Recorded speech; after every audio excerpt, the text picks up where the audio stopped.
SBC Media Partners presents Shikellamy Braves Football with Kevin Herr and the Chief Dave Ritchie. Shikellamy Braves Football on WKOK Sports.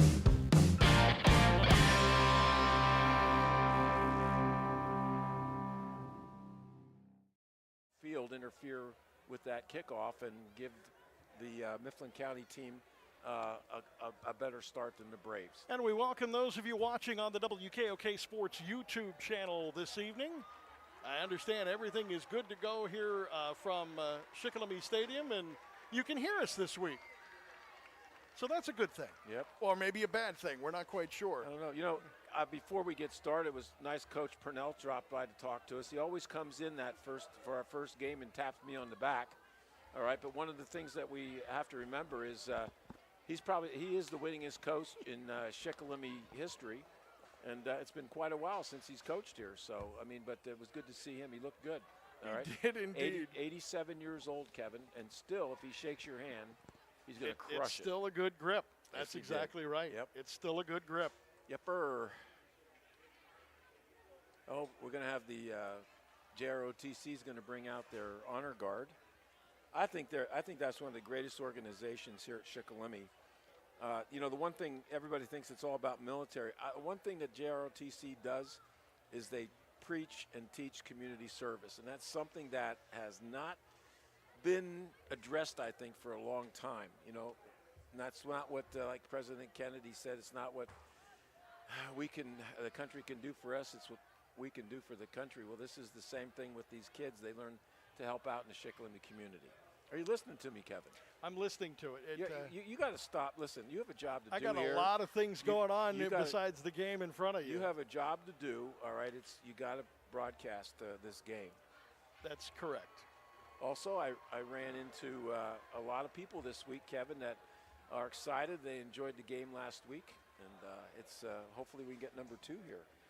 It'll be the first time since 2009. Mifflin County on the opposite side in their white jerseys, the charcoal pants, and dark numerals with the white helmets.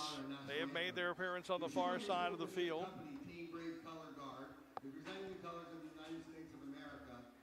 And we hear Bill Ziegler, our public address announcer, talking a little bit about the JROTC that has come out to show the colors here as we get ready for this evening's festivities.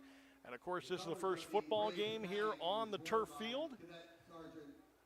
But it is not the first game on the turf field. They played a field hockey game, a successful field hockey game as well last night, I understand. The girls beat Benton 3-2 in overtime. And now we'll have our national anthem. Brooklyn Cologne. And then our national anthem will be performed by Mr. Angel Ortiz.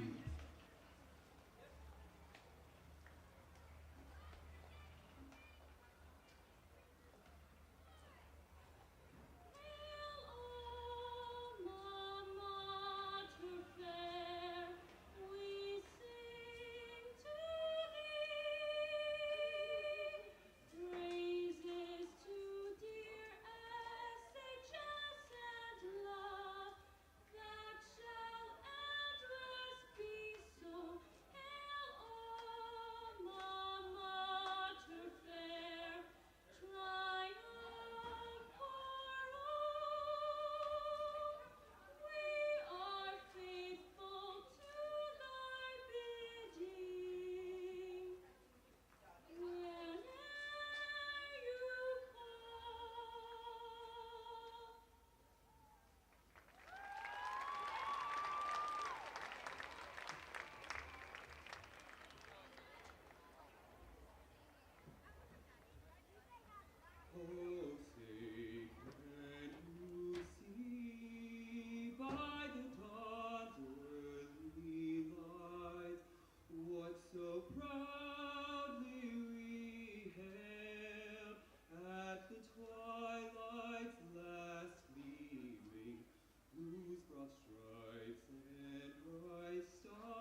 our national anthem here at Shikellamy Stadium. And a great version of it is that, Chief. Well, the national anthem plus the Alma Mater. was great. That girl's got a voice of an angel. All right, I think she's the same young lady that sings the national anthem sometimes for us in basketball, Kevin. So both of them in the Shikellamy Marching Braves took some time out from their duties and came up, and we got both delivered very nicely. Captain's coming out in the field right now. 4 captains for Mifflin County in white. And the Braves coming out with 4. Looks like Luke Snyder, Brody Raybuck, Asher Moyer, and big number 78, Kevin, who I forgot who that is for Shikellamy. That would be Rosinski. That's John. right. John Rosinski. All right.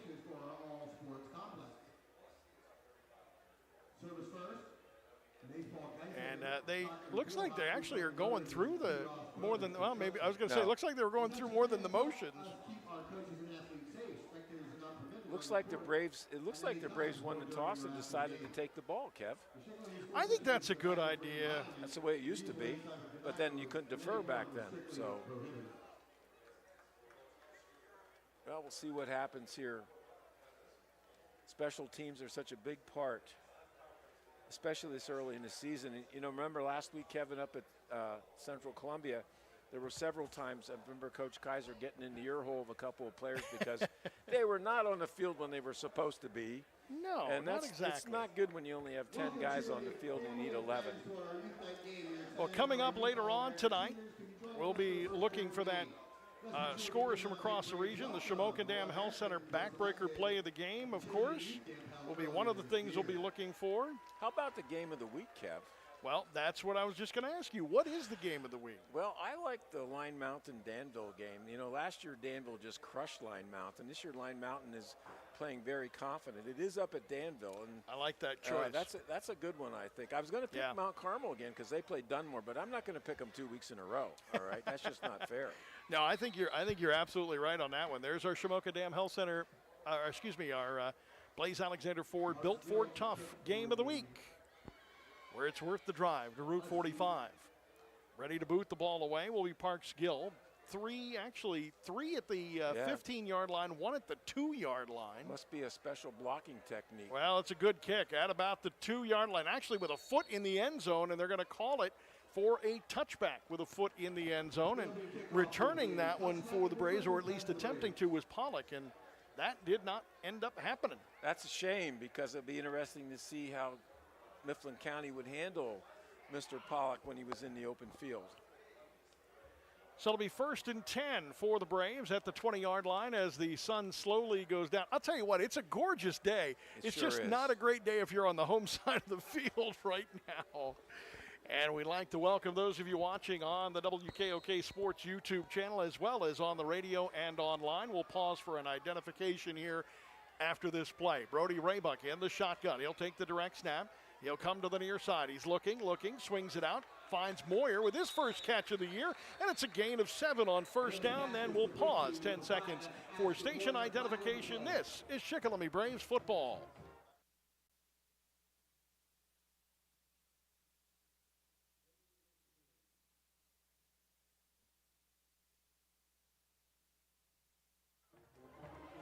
And a penalty now on that play will bring it all the way back now. They're going to call holding. And remember, this year it is not a spot foul. It's from the line of scrimmage, so it'll be half the distance. Well, actually, no, it was at the 20-yard line, so they're going to take it back to the 10. If it's inside the 20-yard line, it would be half the distance to the goal. It's a shame the Braves had the corner. Yeah. Maybe that's why they had the corner. I was going to say that could be the reason. Somebody must have held one of the defensive linemen. Raybuck under in the shotgun. He's going to take the run. He's got it up the middle. Makes a man miss. Bowls his way ahead to the 19-yard line. It'll be 2nd down and 15 after the gain of about 4 on first down. Yeah, so Brody with his first run of the game. That was a delayed run that time. No huddle, Kevin. Indeed. Sidecar to the near side, moving right to left. Bunch to the near side as well. Raybuck will, on the read, give it to Snyder. Snyder inside the 20 now to the 21-yard line. That'll bring up a 3rd down and 9 after the gain of 6. Well, they're back to the original line of scrimmage, Kevin. Clock winding with 10:55 to go here in the first quarter. Shikellamy on their opening drive had a good first down play, but then got it negated due to a holding penalty. Raybuck now with a shotgun and 4 quicks, 4 receivers. Looks over the defense. Has 18 on the play clock, takes the direct snap. Has the pocket break up. He's going to come to the near side, put a great stiff arm on, but hanging on to make the tackle was actually number 11, Owen Geip. Picked up 3 yards, but that's going to bring a punting situation for the Braves. Kevin, Braves with good pass protection, but Mifflin County with great protection against the pass. And this is going to be a punting situation. Moyer from his own 10. 1 pink shoe, 1 white shoe tonight. Good snap. Here comes the boot. He hits it with that pink shoe and puts it up inside the 40. Ball is muffed! And the Braves could not hop on it. It was muffed on the return by Trevor Miles. Fastbinder with a nice job of covering that punt. And the player for Mifflin County did not single a fair catch, and as soon as he had the ball, Fastbinder was on him. Haig on the tackle, or excuse me, on the recovery for Mifflin County. Shikellamy Braves football on WKOK Sports YouTube channel is sponsored in part by Sunbury Motor Company and Northumberland National Bank. 2 receivers far side now. In the pistol formation is Eichhorn with the deep back as Schaefer behind him. He'll hand it off to Schaefer. Schaefer with a big hold to the 40 to the 42-yard line. They'll spot him at the 43, give him 4 yards rather on that first down carry. It'll be 2nd down and 6. Clock winding with 9:35 to go here in a scoreless first quarter. Mifflin County's first possession. Well, the linebackers did a nice job. There was a hole there for Schaefer to go through, and the linebackers caught up to him. But good, that was a good gain for first down play, Kevin. 2 receivers to the far side, 2 to the near side. Now they're going to bunch up. Short side of the field is the near side. You can see the sun setting on our WKOK Sports YouTube channel. Braves have a great break in there, but he just drives right through it, and Schaefer easily gets the first down and a big gain. And a big gain of 17. Well, Kevin, they had him in the backfield, but he ran right through the tackle. Started at through the tackle. Braves 43 down, the 43 of Mifflin County down to the 44. And getting up very slowly and limping now for Mifflin County is the lineman Samuel Arnold. Arnold, a 5'8", 210 junior, now will come out. He'll be replaced by Nathan Ryden. That happens a lot of times, Kevin. Braves with good penetration that time, and it looked like they were going to have a loss or throw Mifflin County for a loss. But sometimes the back has a tendency, he just kind of stopped, and one of the Braves defenders went right by him. And after he got by that initial surge, the linebackers weren't there either, so they picked up good yardage. And again, still limping as he works his way up. So 2 plays run in this series for Mifflin County, and they've gone from their own 38 to the Shikellamy 44-yard line in Braves territory for the first time. Of course, I guess it would be the first time if it's the first time they had the ball. That is correct. They did get the ball to start this possession at the 42-yard line of Mifflin County. So now the Huskies will come out 1st and 10 from the 44. They spread people out too, Kevin. Indeed. Eichhorn in the shotgun now. To his right is Schaefer. Takes the direct snap, hands it to Schaefer. Schaefer with a little bit of a hole. He just puts his head down and pushes everybody down 4 yards to the 40-yard line. I'll tell you, right there to make the play was Valderrama, and Valderrama went for a ride. And so was Malachi Gittens. They were both there, but Schaefer, like you said, Kevin, showing some great power there as he ran that ball. 2 receivers far side, 1 to the near side now for Mifflin County on this 2nd down and 6 from the 40-yard line of Shikellamy.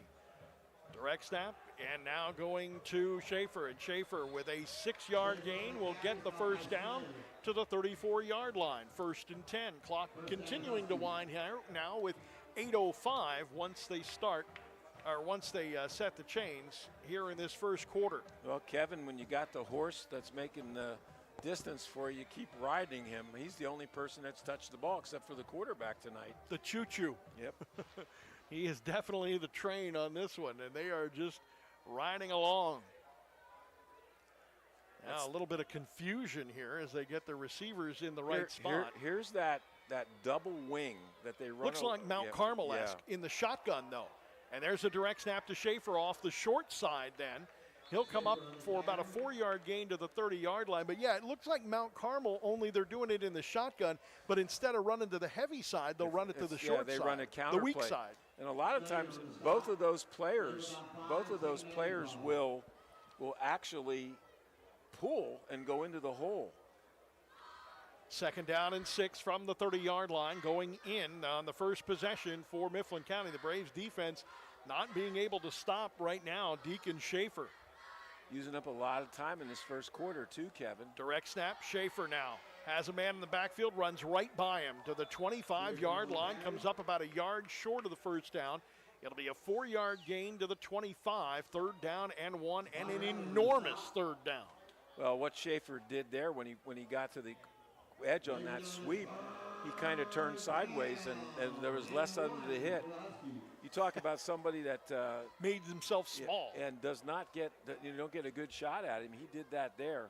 You're right, 3rd and 1, Kevin. I wouldn't be surprised if they put the ball in the air here. You got 3rd and 1, you got 4-goal territory. You've been running the ball all along, so we'll have to see what happens. Who scores the first points on the new turf in football? Right now, Eichhorn and the Huskies have a chance. Schaefer now gets the first down. He was met early on, but looked like Noah Johnson was the first one in there, but he just couldn't wrap him up, and he comes up with a 3-yard gain to the 22-yard line and a first down. Well, Spondarelli and Nate Bradigan were the two that brought him down. How many yards do you think he got there, Kev? Well, I actually gave him 2, but I think he got more like 4 on that one. Actually 3. They'll spot him 3 at the 23-yard line. We'll put down 3 for that one, Kev. Yeah, we'll give him 3. Yeah. There's a bunch to the far side now. Ball in the near hash mark. 1st and 10. Handoff goes to Schaefer again off the right side to the 20. Outside further to the 15, to the 10, to the 5, and he will be close to the end zone. I think they knocked him out at the 1. I didn't see a touchdown signal, but it appears as though they are going to set it up as a touchdown. That's a 23-yard run, Kevin, for the touchdown. Wow. 23 yards and his 3rd touchdown of the season. As well as the Braves tackled in the Central Columbia game, he has slipped by. It's a little counteraction back to the weak side, and they did a great job, Kevin, as far as that goes. And he's not huge. He's 5'9", 165, and the Braves tried to bounce him out of bounds right at about the 2-yard line and couldn't do it. He is very strong, leaned into the push, and just stayed in bounds. Here comes the extra point. Snap, set, kick up, line drive. Kick is good. 8 plays, 62 yards on the drive. And guess who got all the yardage? I'm going to take a guess and say Schaefer. Would I be close? Yes. 23 yards for Schaefer on the touchdown, and the extra point good, making it 7-0 Central Mountain here with 5:39 to go here in this first quarter play. Kevin, I watched some of the running plays that they were running in that particular situation. There was most of the time it was just basically, you tried to run the sweep, all right, or you tried to run a dive with him, because they only really have one back, and that's Schaefer in the backfield. But that like you said, going away from the strength twice now has picked up big yardage for them. So now Mifflin County ready to kick off for the 2nd time tonight. It'll be Parks Gill who made the extra point. And he will line it up from almost the far hash mark, end over end. Hits at about the 2 and goes into the end zone. I'll tell you what, This young man can really kick the football. I mean, there are not, it is not often you see the football on the fly or a bounce go into the end zone. Usually takes a bounce and a few rolls in high school, but he puts that ball right into the end zone, either on the fly or with a bounce, one bounce. Kevin, how big was that holding penalty in the first down? Enormous. It was a momentum killer. The Braves got 10 yards or 11 yards once they got the ball on the 10-yard line instead of the 20, but it was too late. Okay? You're 100% correct. You're 100% correct. And Mifflin County just ran Schaefer and ran Schaefer and ran Schaefer. Shotgun, and now Snyder swings out. Raybuck back to pass. Helmet goes flying. Looks long. Downfield's got Moyer. Moyer down to the 50, down to the 35. Drops him down at the 30-yard line. Asher Moyer with a big grab and a beautiful route. And Raybuck put it right on the money. That's a 50-yard pass, Kevin. 50 big ones for the Braves. Actually, they'll go 49 now. They'll officially make it 48. They say he was down at the 32-yard line. 48 on the pass play. Raybuck's second longest of the season. Moyer's first big catch of the season. Right side, Snyder makes the first man stand him up and then slides to the right and goes over the 30-yard line to about the 29. That was a big run there for a short yardage. It looked like he wasn't going to get anything at all, Kevin. He picked up 2 or 3 yards. Second down and 7 from the 29-yard line after the big pass play for Shikellamy. Clock now winding with 4:50 to go in the first quarter. 7-0 Huskies. How about the pass protection for Brody that time on that big pass to Asher Moyer? He had a lot of time to throw. In fact, he stepped up and gave himself some more time. Now they're going 5 wide receivers now as Snyder comes out of the backfield. Raybuck right up the middle. Raybuck got drugged down is the instant he hit the line of scrimmage, because it was Hunter Tipton that saw that from the very beginning. The 6'2", 270-pounder just grabbed a hold of Raybuck. Raybuck still drug him for about a yard or two, but not more than getting back to the line of scrimmage, third down. Yeah, it was. It's almost like they've done a nice job with pass blocking, but as far as run blocking, not so good there, Kev. 4 receivers in the pattern now. Raybuck now will look over the defense. Raybuck calls for the direct snap, rolling out to the near side. He swings it out, pass is tipped and incomplete. Boy, that was highway to the danger zone there, Chief. It sure was, Kevin. That was Fletcher Wilson tipping that one from his linebacker spot. That'll bring up 4th down and 7 from about the 30-yard line of Mifflin County. Clock stopped now with 3:52 remaining here in the first quarter. Well, we got 4th down. Big play here for the Braves. And with 14 seconds on the play clock, I see and hear some whistles. Kevin, did you notice when Moyer was being tackled, all the black rubber things that came up? Well, there's a lot of tires on this field right now. They have not sunk down into the turf yet, so you're going to see that. That's going to be the cloud you'll see on the WKOK Sports YouTube channel. Here comes Raybuck, back to pass, pressure's coming. He's going to let one go. He's looking for Pollock, tipped away. Great defensive play by Trevor Miles. Kept Thomas Pollock from grabbing his second touchdown. And it looked like Raybuck had to fire that one from his back foot, Chief, and just couldn't put enough on it. It needed to be a little longer, Kevin, and you're exactly right. So that was 5 plays, and the Braves covered a lot of yardage, but again, no first down as they went for it on 4th and 6. On our Blaze Alexander Buick GMC Sunbury out-of-town scoreboard, it is Selinsgrove leading Juniata 6-0. That game out in Mifflin Town. Southern Columbia leading Shamokin 7-0 tonight.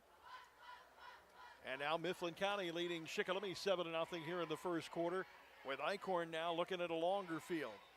And flags are going to fly from the 29-yard line where that one started. I would imagine that's going to be some type of motion or illegal procedure, Kevin. And it is a false start against the Huskies. So that'll march it back now to the 24-yard line. Both these teams coming into tonight's game 1-0 on the season. YouTube channel. Our football and cheer program will be hosting a smoked pork barbecue platter at the Americas on September 3:40 to go here in the first quarter. For the platter, they will be $10. Shotgun formation once again. Going to see a lot of spread from both of these teams. Here comes the pressure. Eichhorn gets rid of it. He goes to Schaefer on the far side. Bounced out of bounds, but not before he picks up about 4 to the, actually they'll give him about 5 to the 34-yard line. How about 10? How about 9 yards, Kevin? Oh, that's right, because I forgot about the penalty. You're right, you know, that's about 9. The wide receiver did a nice job of blocking the corner over there, Kevin.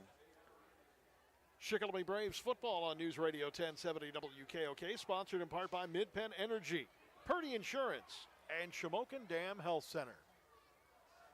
Second down and about 6 from the Mifflin County 34-yard line. Eichhorn looking things over. Play fake, back to pass, has time. Pressure now coming. Took a shot, and that one falls incomplete as he tried to hit down the middle his tight end, Aiden Reed. But I'll tell you what, he took a shot on the backside of that pass. Yeah, they ran the wide receiver to the left on a fly pattern and brought the tight end on a drag. But you know, the tight end wasn't lined up in the tight end position. He was actually lined up either in the slot or in the wing on the right-hand side.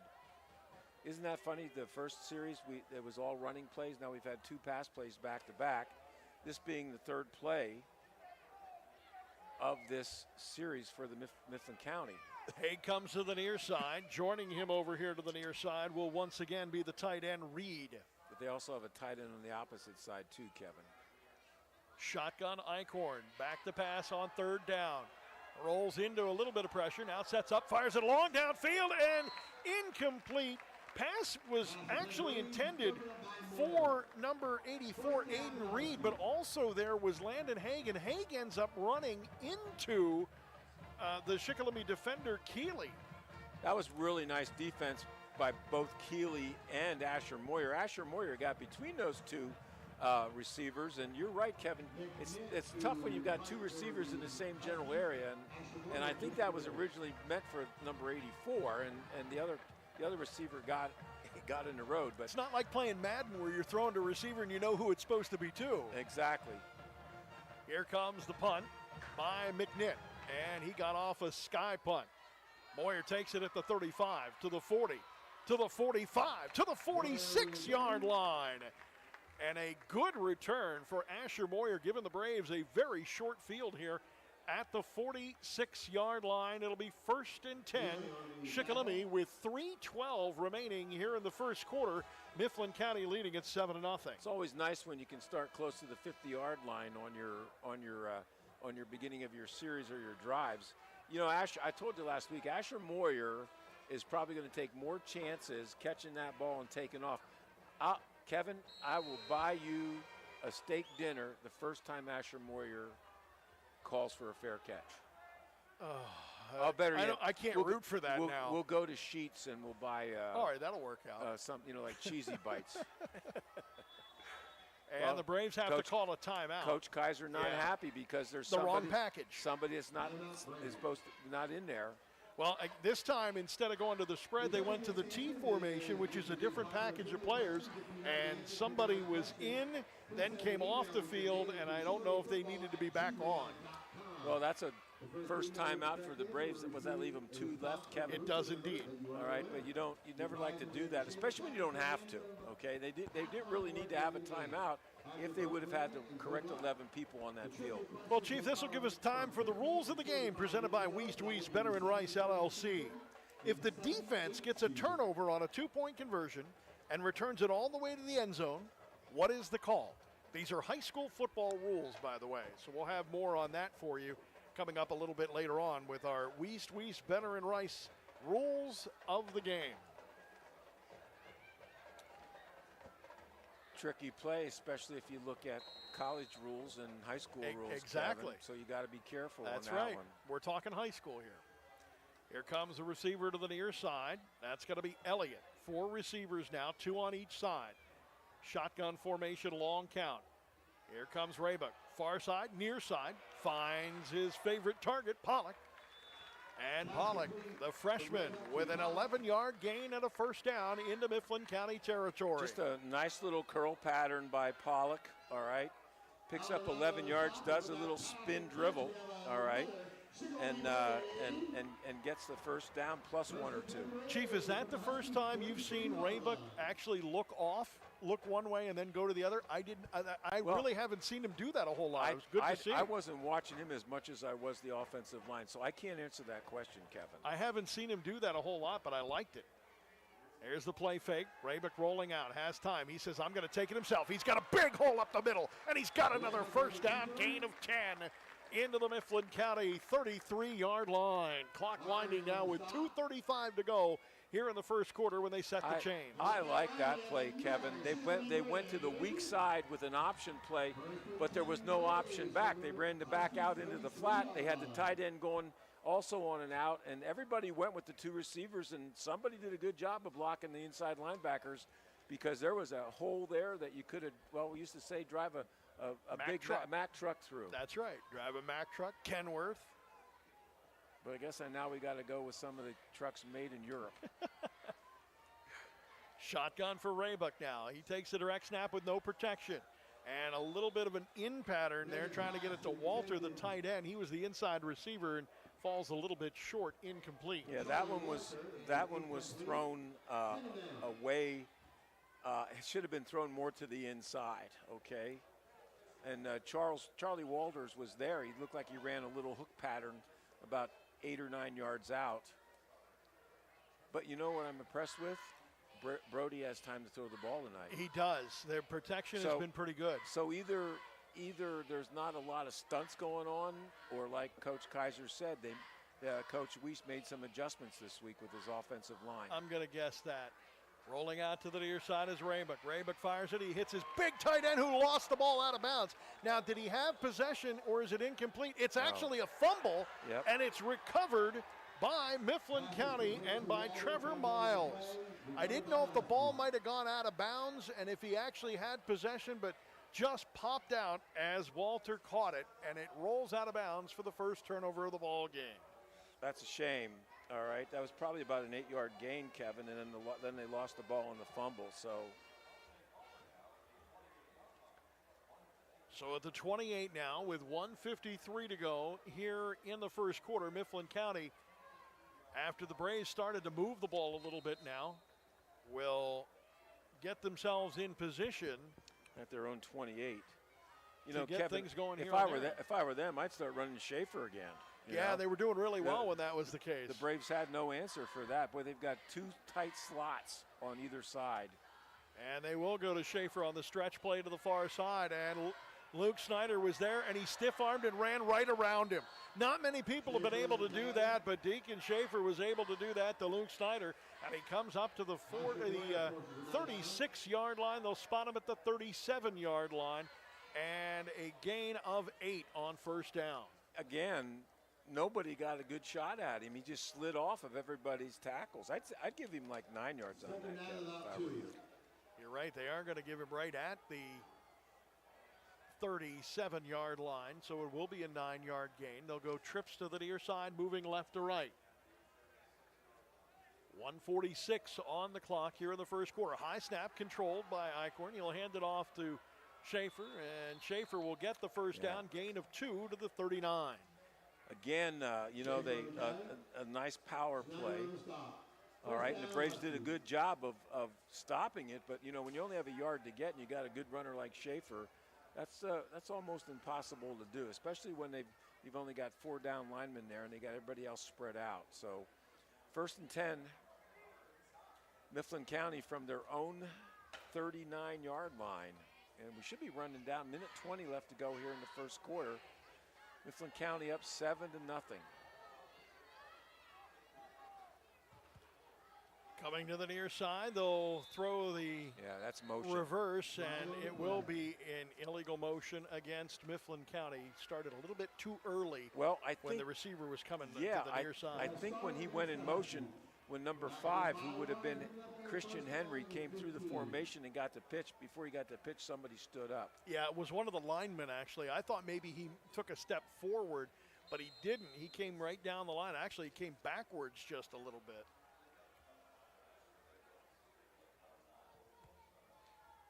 First down and 15, with the ball now spotted at the 34-yard line with 54 seconds and counting here in the first quarter. Mifflin County leading it 7-0.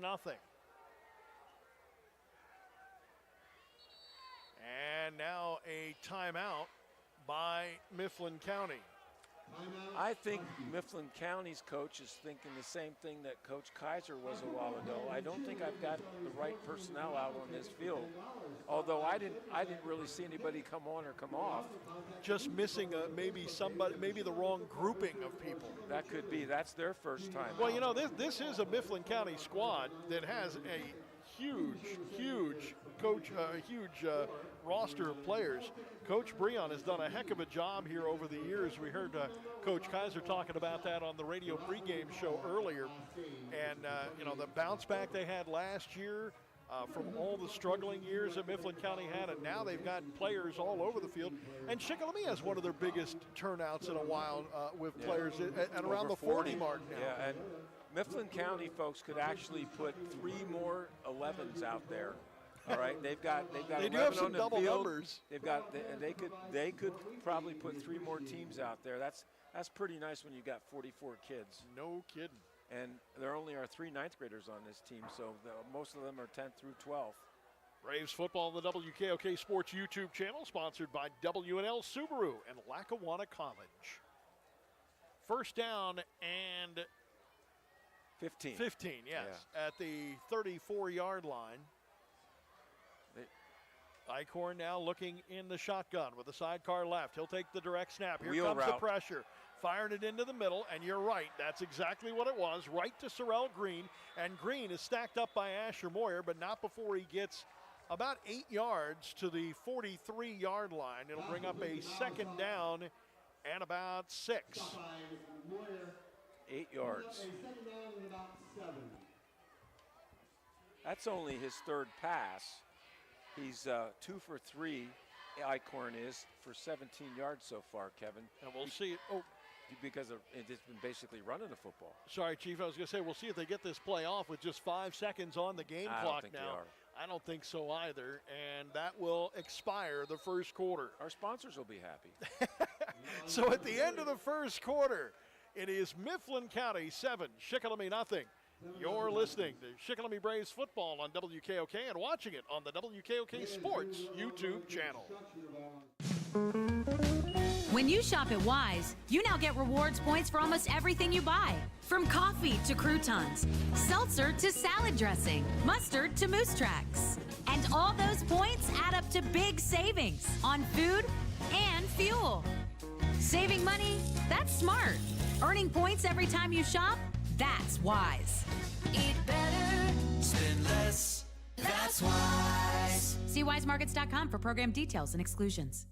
Keep on trucking at Blaze Alexander Ford. We currently have the largest selection of F-150 trucks in the area, and we're taking up to $7,900 off. If you're looking for an F-150, an F-250, gas or diesel, we've got them. Plus, we've got the Bronco Sport, the Explorer, the Edge, and the Escape, all at the area's lowest price guarantee. If a pre-owned vehicle is what you're after, we currently have over 150 pre-owned vehicles in stock, starting at just $99 a month with a warranty. Only at Blaze Alexander Ford, Route 45 in Lewisburg, where you're always going to get the lowest price guaranteed.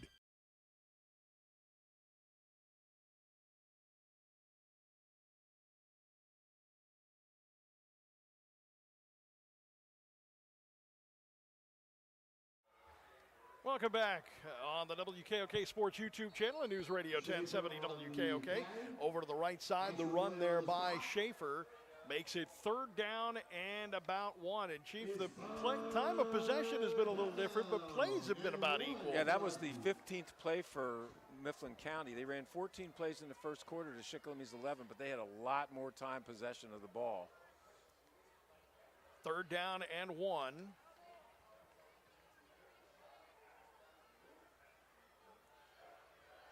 Here's the direct snap over to the right side to Schaefer. Schaefer across the 50, easily gets the first down and a run of about 6. The Braves simply can't tackle him, Kevin. It seems like people are in position to make the tackle, and they're not looking at his hips. I think they're looking at his upper body. He's got a couple of nice moves to get outside, and they're kind of like falling at his feet.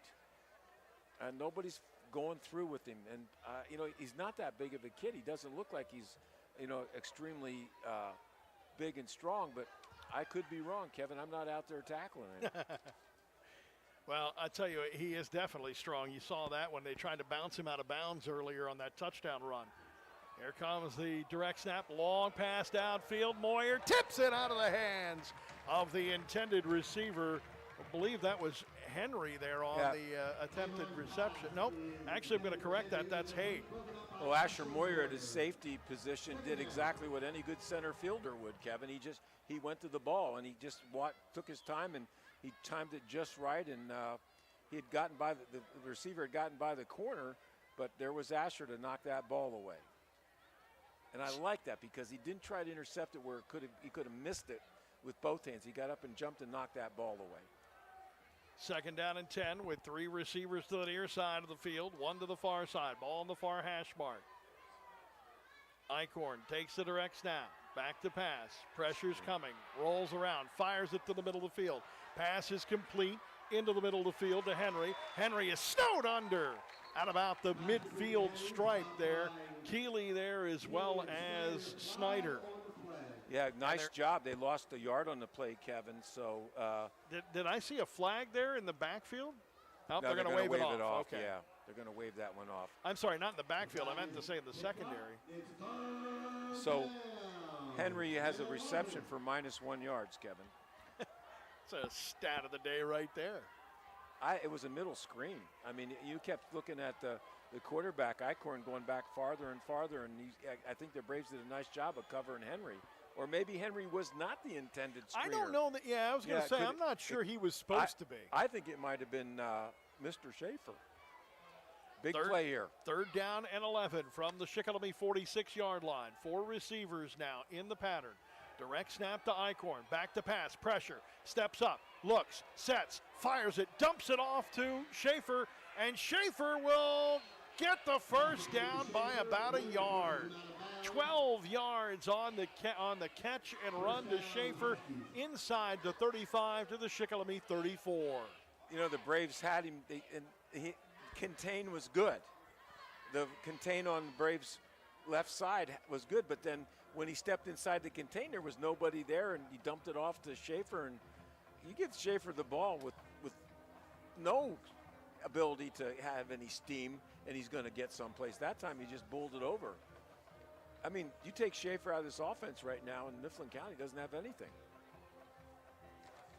Eichhorn now with the ball. 4 receivers in the pattern. He's going to hand it off to Schaefer. Schaefer met and dropped immediately. A loss of 2 on the play. And the Braves were looking for that one. He was met by Preston Spontarelli. Preston, the senior, I thought he played a really good game last week up at Central Columbia from his lineman position.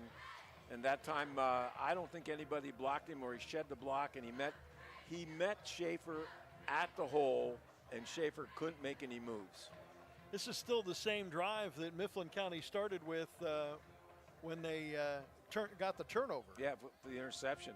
And again, talking about time of possession. Yeah, wow. This is the 9th play of this series, Kevin. They're going to have to hurry. They have 3 on the play clock. They come to the line with 2, snap it with 1, back to pass. Eichhorn looking, rolling out to the far side. He is going to run out of real estate, throw it out of bounds. They say he just got it away and barely made the line of scrimmage with that one. It'll be 3rd down and 11. Clock stopped with 9:16 to go here in the half. Mifflin County leading it 7-0. Well, you have to give the secondary a lot of credit, and the linebackers. They had everybody covered, and you can only hold defensive linemen so long if you're an offensive lineman, and Mifflin County's kids did a good job, but finally everything just broke down. 3rd down and long. They're going to go with a tight bunch formation to both near sides. Here comes the pressure from the outside. Eichhorn steps up, breaks a tackle, fires it. Oh, what a great catch on the far sideline by the tight end, number 84, Aiden Reed. And boy, what a big, big pass play. Again, he avoids the tackle, and Reed just found the open spot on that right side and picks up the 12 yards for the first down. 1st and 10 at the 20. If you're, the Braves defense has been out there a long time, Kevin, and they've had their opportunities. They've had 3rd and long twice now, and Mifflin County has come back and converted all times. Here's the handoff right up the middle to Schaefer. Schaefer cuts it to the left side, to the 10, to the 5, and he is down to the 1-yard line. No signal for a touchdown from the far side. He is short at the 1-yard line. That's a 20-yard run, Kevin. Wow. And the thing is, how many people had a hold of him and he's dragging them along? So this is 1st and goal from the 1-yard line, 12th play of the drive.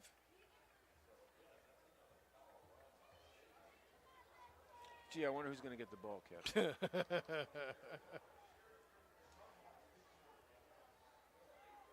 I'm going to guess it's going to be number 21. Let's see if we're right.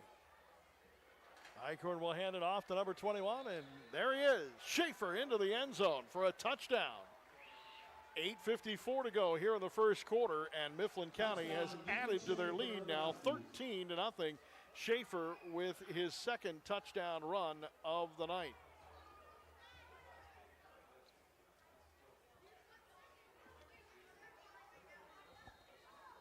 "12 plays, 72 yards on that drive." Here comes the extra point attempt. Lining it up is Parks Gill. No, he's got the leg. Snap is a little high. Down, kick, up, and whistles.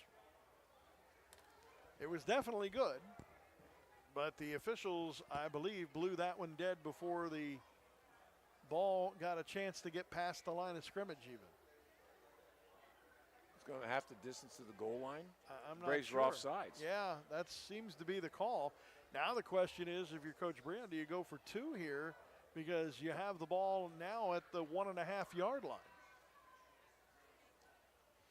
Depends on how much he likes his place kicker, Kevin. Well, right now he must like him a lot because now he's at the 10-yard line setting up the tee. Of course, in high school, you are allowed to use a tee on the field. Not the same type of tee. It's an extra point tee, which is lifted a little bit and flat. Now they moved it back to the original spot. Yeah, I'm not quite sure what happened there. Well, I can't tell you either, Kevin. Here comes the extra point, nevertheless, by, and that one's blocked. And they will roll that one away and whistle it dead. That one was blocked right up the middle with Parks Gill. You almost gave away the answer to your question, Kevin. I did. Well, I kind of did right there.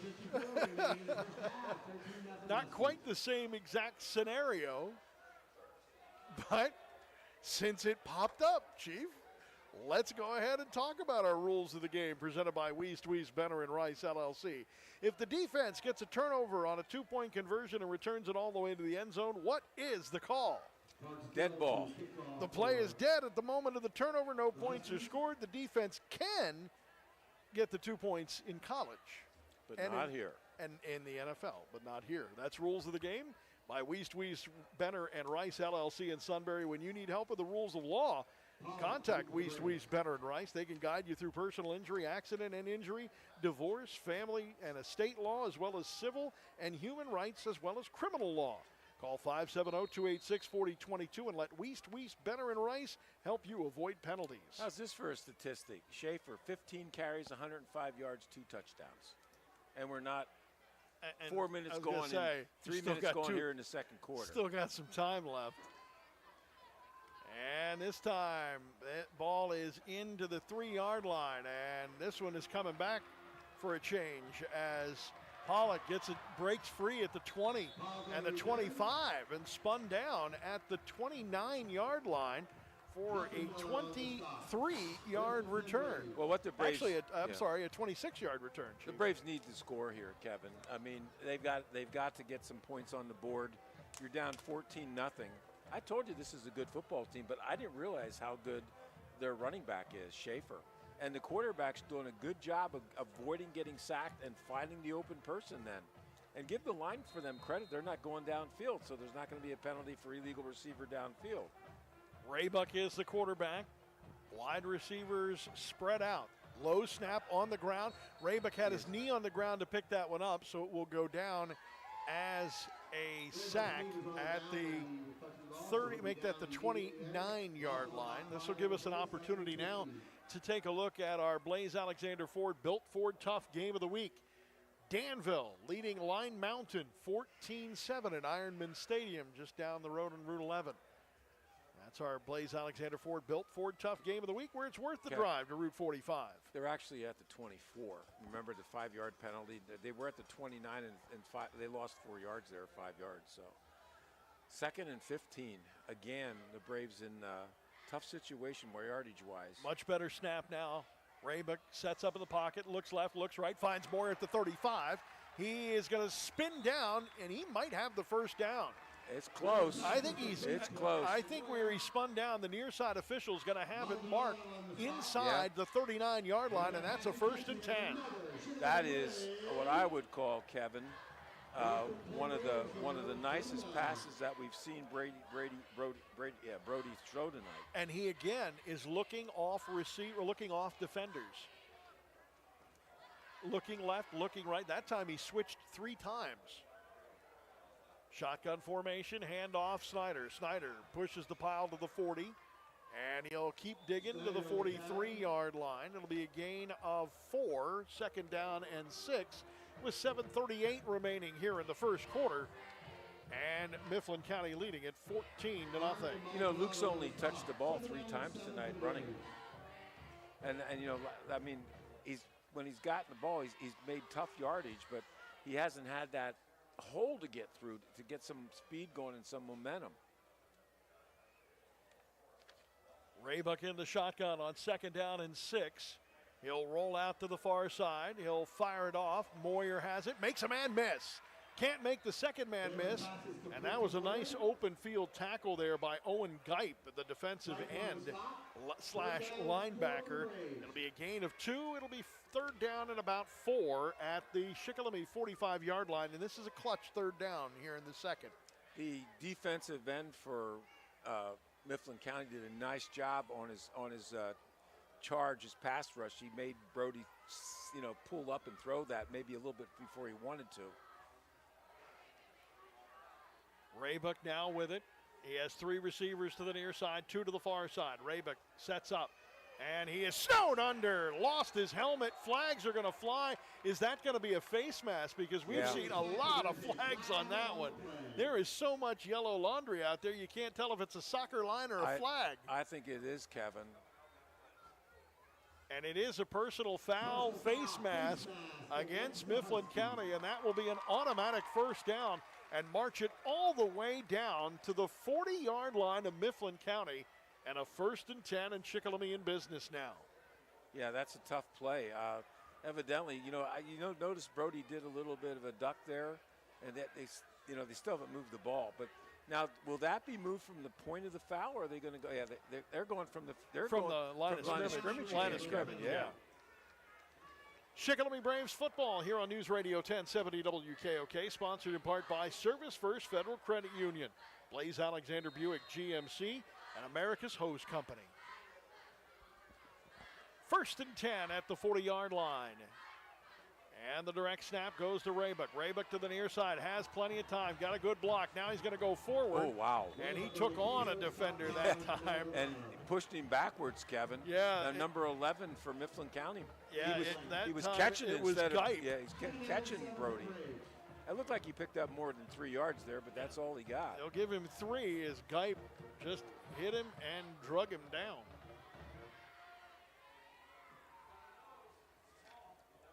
After a 3-yard being bowled over by 3 yards. Sixth play of the drive here. The Braves got a lot of time left here. 5:43 in the second quarter to pound this ball in if they can. 4 receivers now, trailing at 14-0. Raybuck with a direct snap, a little bit low, but he handled it. Pass play, and it's caught on the far side by Pollock. Pollock made a man miss. He's going to go down the sidelines to the 20. When someone misses a tackle on him, he puts on the afterburners. 18, let's see, I'm counting a 20-yard gain for Pollock that time. And he came back for the pass, and then they missed him. He tried to grab him. He's there, he's not there, all right? 5'8", 129, and he's shifty. He can move left, move right, and duck underneath the tackle. In the red zone now at the 18-yard line for the first time tonight. Here's Snyder right up the middle. Snyder with a big hole. Snyder down to the 10-yard line. It'll be an 8-yard gain on first down. And it'll bring up a second down and a long, make it a short 2. He got 9 yards on that, Kev. Look at that. He There's did. a 2nd and 1. Yeah, all right? it is 2nd and 1. And now a timeout called by Shikellamy? No, Mifflin County. County. Mifflin County called. Okay. The official turned to the Shikellamy side, and I thought it was Shikellamy timeout, but it's Mifflin County that calls the timeout. Their second timeout with 4:46 to go here in the first quarter of play, and Mifflin County leading it 13-0. I got to tell you, Kevin, you got your fan club back over at the #1 Fire Company. They especially come in on Friday nights to listen to you, all right? I'm talking about former coaches and former players, all right? I appreciate that. They're listening to you, not to me. And our favorite bartender, Mike Thomas, has retired, so if he were still working, he'd be there too tonight. They're listening for you. I don't know about that. You, buddy. I don't know about that. But anyway, I'm glad they do. It's glad those guys do. We appreciate everybody. I mean, Joe Robsock, former coach. I know Dwayne Troop is a former quarterback and coach here, and one of my old friends, Kenny Weir, former running back here from a long time ago. All right. I know they said they were going to be there tonight. So everybody listening on the radio, online, and watching on the WKOK Sports YouTube channel in the comfort of their living room. A little shout out to the ones. There's the T formation on 2nd down and 1. Very successful a week ago. Hand off Schaefer, or make that Snyder.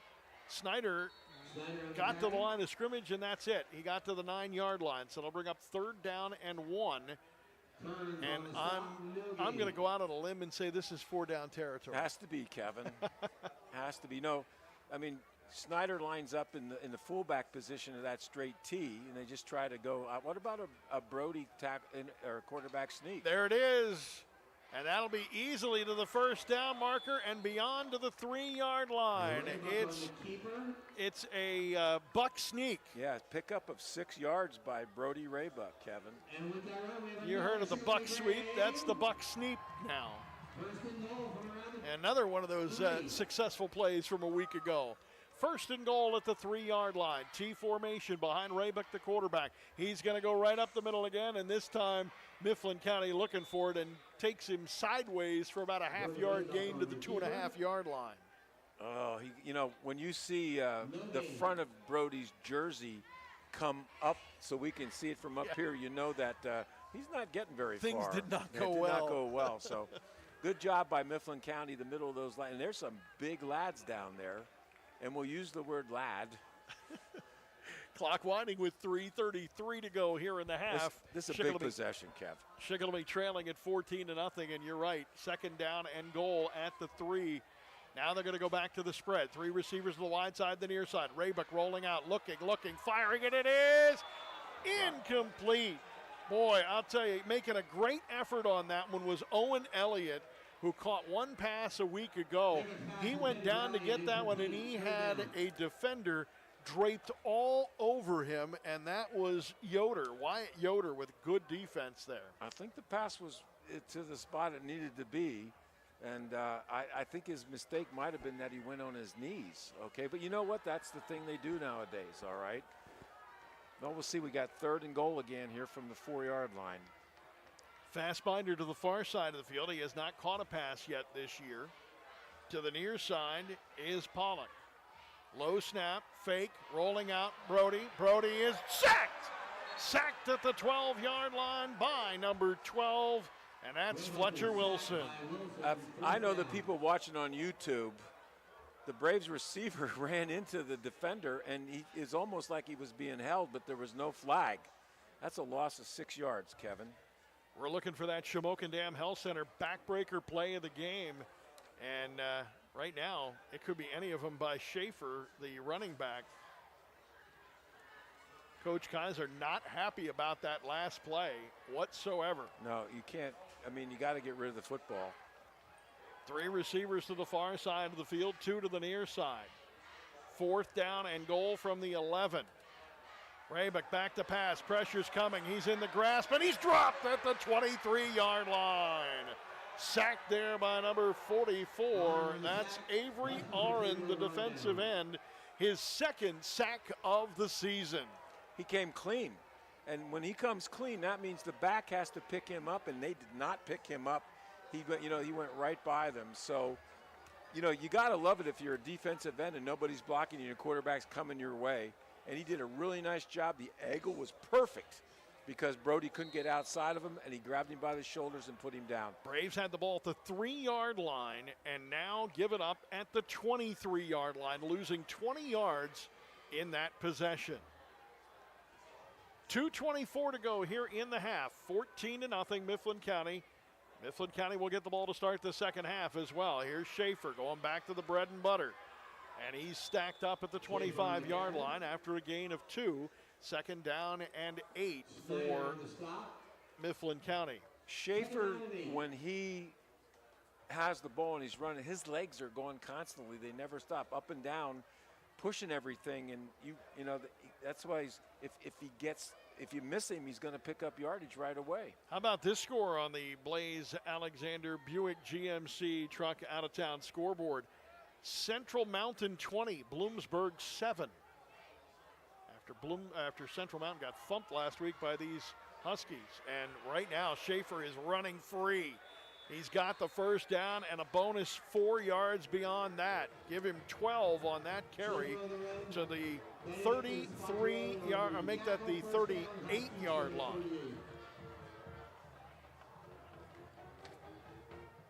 Quickly to the line of scrimmage, Mifflin County. It'll take a little bit of time, though, as Schaefer gets the handoff, and he is met, and you might have even heard that one. That was a hit at the 40-yard line, gain of about 2. One of the jobs if you're when you're up front on the defense is you have to protect your gap, and that time the Braves did a pretty decent job. Schaefer had no place to go. Back to pass. Eichhorn rolling out, has all day. Now the pressure breaks down. That pass was tipped, and a flag flies late. That was tipped by Luke Snyder, but an ineligible receiver downfield will be the call, as a lineman was way downfield, like 5 yards downfield. Well, when you sprint out, your quarterback sprints out, and there's all that time, the Braves are not getting a good rush. Sometimes the linemen just have it, the big guys, they just kind of float, all right? And you drift. You drift into there's a drift. Yeah, so. But anyway, drift into the abyss. Anyway, that drifting usually gets you yelled at films on Monday. Oh, that's where you look for the underside of the benches in the locker room, because you don't want to be seen. Or you wear a mask. Second, not that ever happened. No. 2nd down and 13. And a short side bunch. And Eichhorn will hand it off now to Schaefer. Schaefer easily through the first wave, second wave, has the first down to the 50, stood up, broke a tackle to the 40, down to the 30, to the 20, 15, and knocked out of bounds at the 14-yard line. Oh my, what a run that time for the senior. 15 and down to the, where are they going to put him at? 14 is where they'll spot it. Yeah. No, they're bringing it back out here, aren't they? Well, there's a penalty. Oh, was it hitting out of bounds? I'm not sure. Personal foul? I did not see what the penalty was. Well, anyway you look at it, 15, 14. 51, I believe. Yeah. Waiting for the second signal, but I didn't see it. They're going to spot it at the 14-yard. Now they're going to spot it. It's after the play. Yeah. So it was a dead ball foul going down to the 10-yard line now. That was a 51-yard run that time by Schaefer. You know what, Kevin? I haven't seen anybody be able to stop and go and twist and turn like him in a long time. Incomplete pass.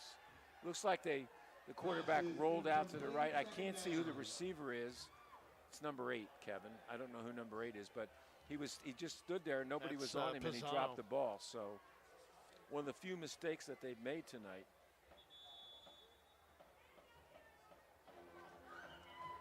Second down and, second down and goal to 10. The clock is stopped due to a timeout by Shikellamy. The Mifflin County has one timeout left, all right? 32 seconds to go. So they've got a lot of time here. 32 seconds if you're throwing the ball.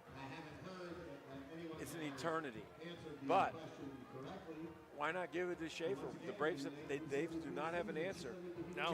Kevin, unofficially, right now, he has 172 yards from the line of scrimmage. 172, wow. Well on his way to a 200-yard night. 13-0 in favor of Mifflin County after the blocked extra point, but they are in danger of making this a 3-score game if indeed they can do that before the next 32 seconds go by.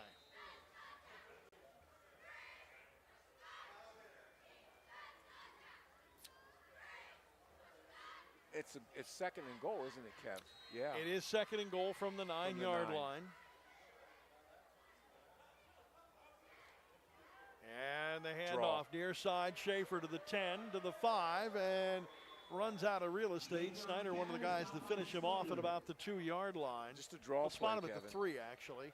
And a timeout now by Mifflin County with just 20 seconds remaining. That will be their final timeout. 6-yard run. What a great play call. I mean, just a great job by calling that draw on that side. This running back had 23 carries for 114 yards and 3 touchdowns. The answer was Ben McCollum. Well, we'll see what the Braves have to do here. You give Schaefer the ball. Nobody has really stopped him for a loss tonight. Everything has been, well, I shouldn't say that. If I look back over my notes that are scribbled all over the place here, Kevin, he did lose 2 yards back in the beginning of this second quarter. But, Kevin, have you ever seen anybody that is able to, he stops and goes, and people either go by him or he turns. He does that really quick sideways step, and it's like the Braves are going where he was and not where he is.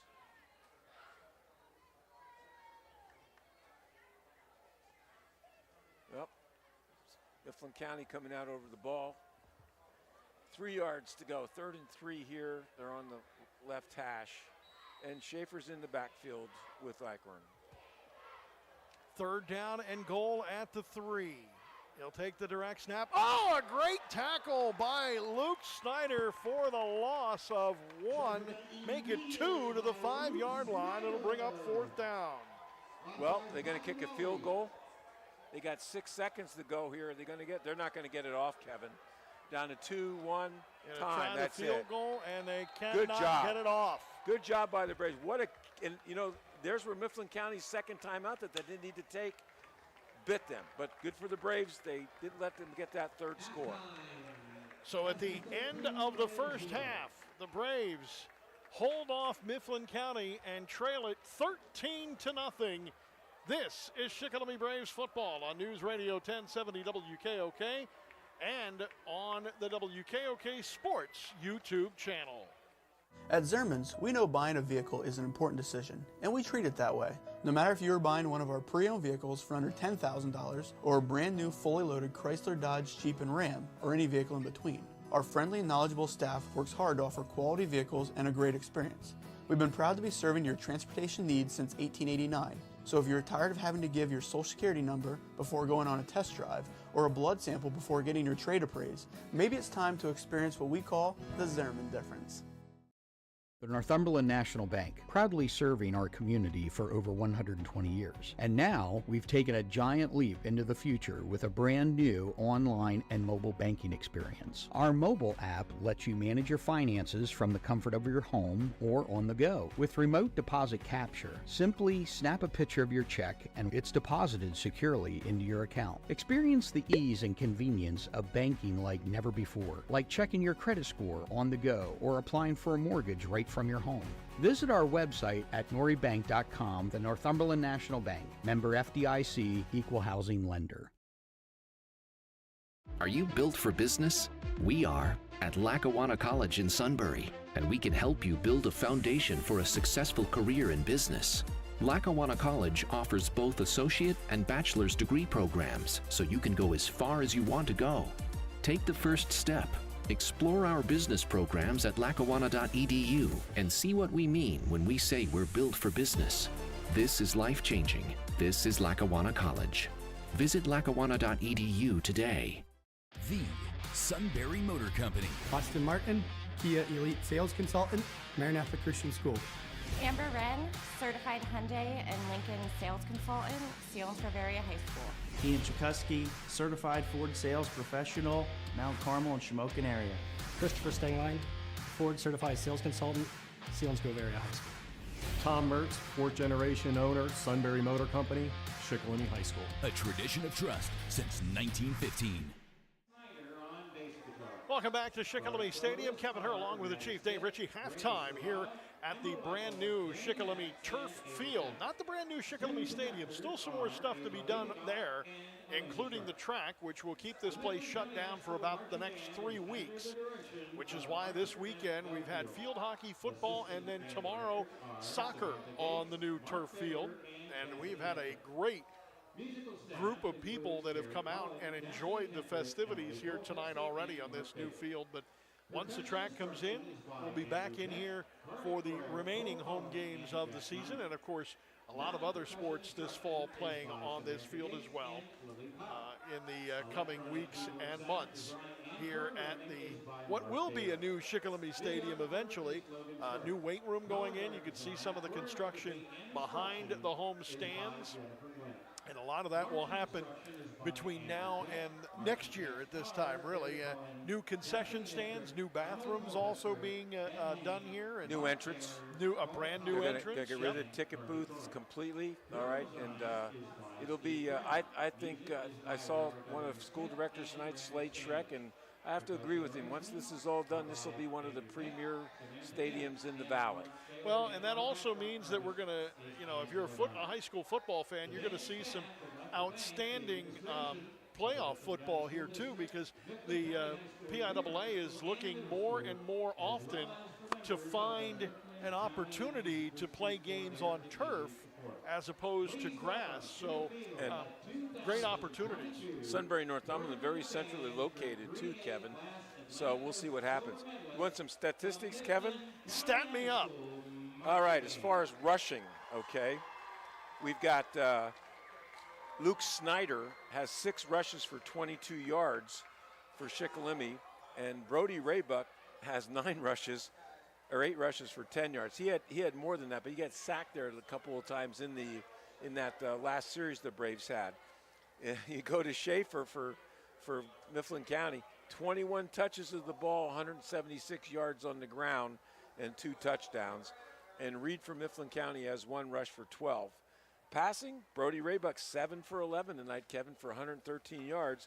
Eichhorn is 4 for 9 for 28 yards. There haven't been any interceptions or turnovers in that way. The Braves have lost 1 fumble, okay, and that came after Charlie Walter caught his pass for 8 yards. He fumbled the ball. Moyer's caught 4 receptions for 79 yards, and Pollock has 2 receptions for 31. If you go to the Mifflin County side, Schaefer has the most. He's got two catches for 21 yards. Green has 1 for 8, and Henry has 1 for -1. But if you look at the time of possession for Mifflin County, that they had the ball just about the entire first half with some of those sustained drives, and they almost got their 3rd drive in there again. The first touchdown was 8 plays, 62 yards. with Schaefer going in from 23 yards out. Park Gill made the extra point. That was 7-0. And then the second touchdown was 12 plays, 72 yards. And if you remember, Kevin, Shikellamy had them 3rd and long twice, and Eichhorn stepped up in the pocket or got away from Shikellamy defensive line and made some key passes. But anyway, after that, Schaefer went in for a 1-yard touchdown run. The extra point was blocked by when Park Gill took place. Not a lot of penalties, Kevin. Shikellamy has 1 penalty for 5 yards, and Mifflin County has 2 for 20. And that one was that face mask penalty when Brody was when he was being sacked. Braves dodged the bullet. Again, that was a long drive. Mifflin County started on their own 23 and went down to the Shikellamy 3-yard line, and then ran out of time as they tried to kick a field goal with no time on the clock. And of course, that 3rd down play, that 3rd down sack Luke Snyder made, it shouldn't be a sack, but the 3rd down tackle Luke Snyder made on Schaefer was the big play. At the half, it is Mifflin County 13, Shikellamy nothing. This is Shikellamy Braves football on News Radio 1070 WKOK and on the WKOK Sports YouTube channel. The Sunbury Motor Company. Austin Martin, Kia Elite Sales Consultant, Maranatha Christian School. Amber Wren, Certified Hyundai and Lincoln Sales Consultant, Selinsgrove Area High School. Keenan Chikuski, Certified Ford Sales Professional, Mount Carmel and Shamokin area. Christopher Stengline, Ford Certified Sales Consultant, Selinsgrove Area High School. Tom Mertz, 4th generation owner, Sunbury Motor Company, Shikellamy High School. A tradition of trust since 1915. You can serve. You can protect. America needs criminal justice professionals now more than ever, and you can become one of them with an associate and/or bachelor's degree in criminal justice from Lackawanna College Sunbury campus. Criminal justice is a growing field where you can make a difference as a police or correctional officer, in private security, investigation, or with government agencies. So take the first step. Visit lackawanna.edu. This is life-changing. This is Lackawanna College. Keep on trucking at Blaze Alexander Ford. We currently have the largest selection of F-150 trucks in the area, and we're taking up to $7,900 off. If you're looking for an F-150, an F-250, gas or diesel, we've got them. Plus, we've got the Bronco Sport, the Explorer, the Edge, and the Escape, all at the area's lowest price guarantee. If a pre-owned vehicle is what you're after, we currently have over 150 pre-owned vehicles in stock, starting at just $99 a month with a warranty. Only at Blaze Alexander Ford, Route 45 in Lewisburg, where you're always going to get the lowest price guaranteed.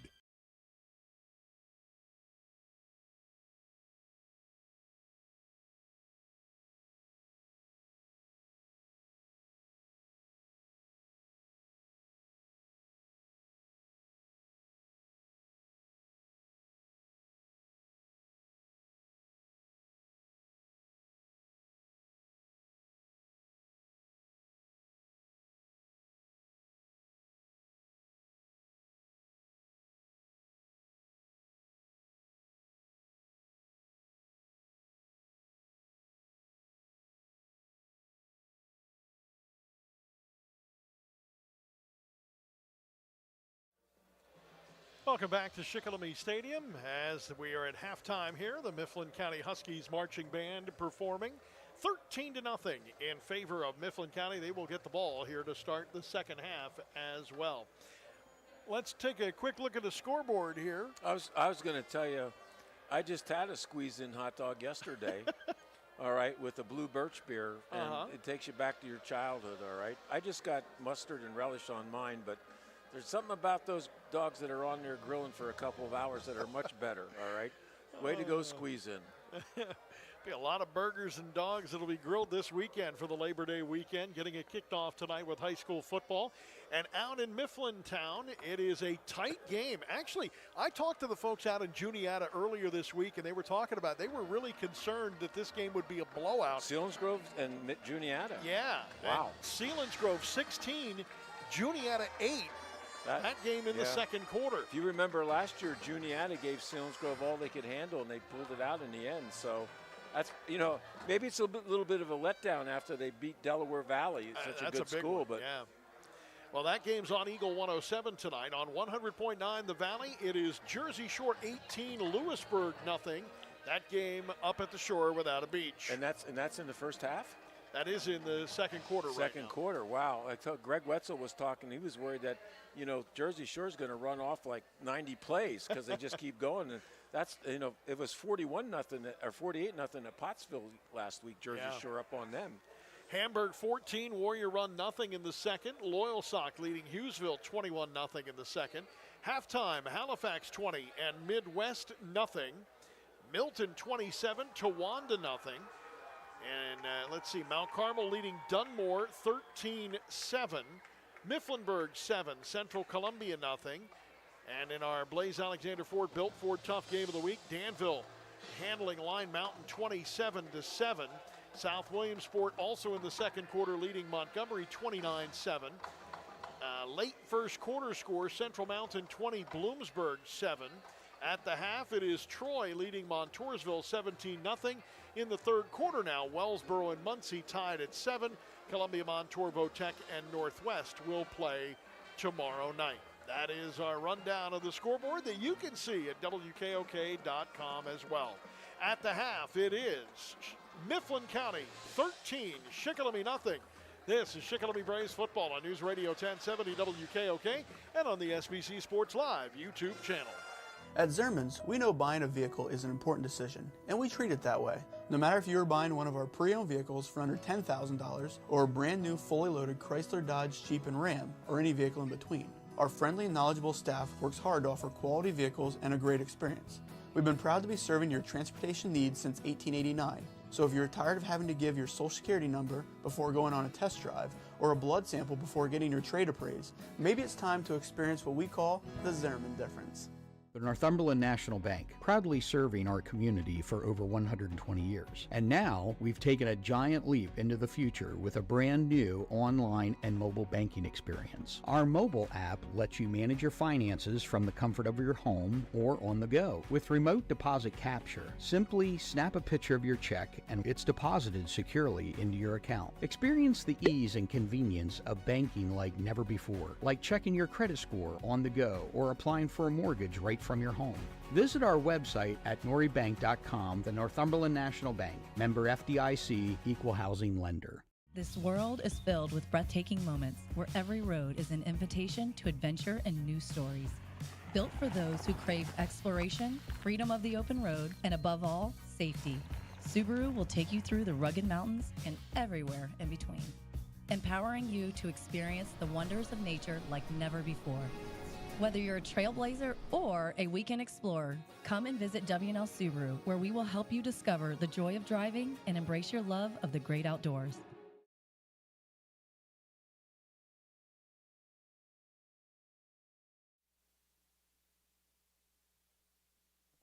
Welcome back to Shikellamy Stadium. It's Kevin Herr along with the Chief Dave Ritchie. Halftime is just about wrapped up as both teams are starting to make their appearance back out on the field to get warmed up and get things going here. Let's take this opportunity to pause. 10 seconds for station identification. This is Shikellamy Braves football.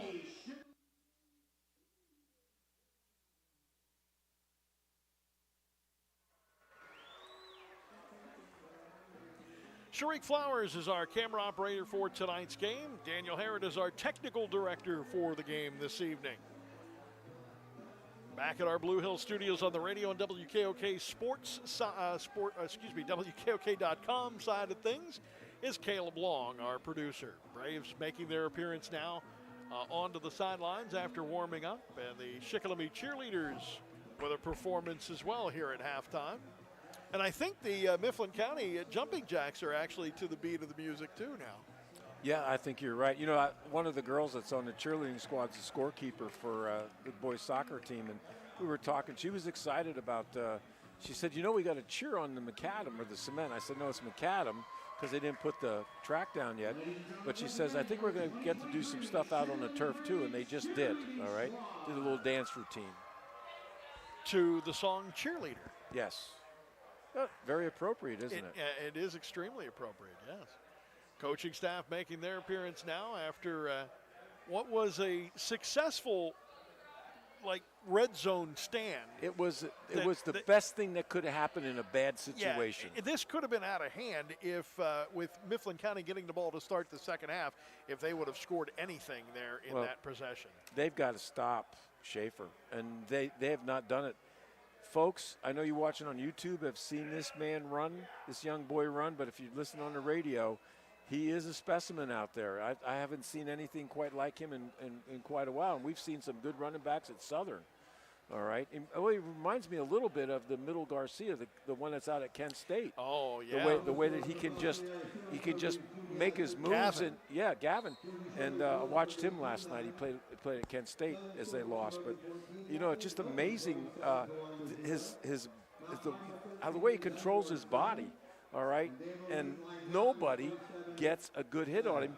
And when somebody does grab a hold of him, he's got enough strength, he takes them with him. Well, Gage Garcia, the other Garcia that started, the older of the two Garcias that started at Michigan, is now the starting running back for Lehigh. Yep, the Engineers. And they'll be, well, not anymore. They're the Mountain Hawks now. Oh, are they the Mountain Hawks? They've been the Mountain Hawks for quite some time. Maybe I. Well, they were the Engineers for a long time. But so we got River Hawks and we got Mountain Hawks. Yes, yeah, but they became the Mountain Hawks several. Too bad we don't maybe have. A decade don't we ago. have like the Midwest? We could have the Prairie Hawks. Prairie Hawks? Is there such a thing? Oh yeah, gosh yes. All right. There's Prairie Chickens, and Prairie Hens. I know and Prairie Dogs. Prairie Hawks. But we don't have to worry about that, Kevin, because we're in the central Susquehanna Valley. There's no prairie nearby. Exactly. Tomorrow, the Bucknell Bison are on the road at JMU, James Madison in Harrisonburg, Virginia. Nice ride down 81 for you, buddy. All right. I cannot wait to spend the Saturday evening of Labor Day weekend at JMU. And you'll get to see a lot of orange barrels, because there's a lot of work going on 81 all the way down. Are you driving? I'm riding. You're what? I'm riding. You're right. Okay. Yes, we leave tomorrow about noon. Doug doesn't drive, does he? No, not usually. No, but he sits in the front. I sit in the middle of the broadcast, what we call the broadcast minivan. You know, Kevin. Todd Newcomb will be the one that will be driving. He's our sideline extraordinaire. He's the one that actually knows what's going on, makes me sound smarter than I am. What was Todd's boy's name that played at Lewisburg? That would be Drew. Drew, and he played at Bucknell, too. And also helping out at Lewisburg. Oh, is he? Yes, he did. He did play at Bucknell. Very good career at Bucknell, as a matter of fact. Today's game brought to you in part, today's game on the WKOK Sports YouTube channel, brought to you in part by Blaze Alexander Ford and Wise Markets. Kevin, I was listening to Steve Jones, and he gave Doug Birdsong a good shout-out. He was talking about all the good announcers, all right, and he said about Doug doing a good job at Bucknell. I was just waiting, all right, for him to talk about you. I know, but that didn't happen, so. No, he was looking for that would be in the adequate announcer section. Yeah. That would be the adequate announcer section, but. We'll have that game for you on 100.9 The Valley, 5:30 from Harrisonburg for Bucknell and JMU. You talk about one program that has done a heck of a job.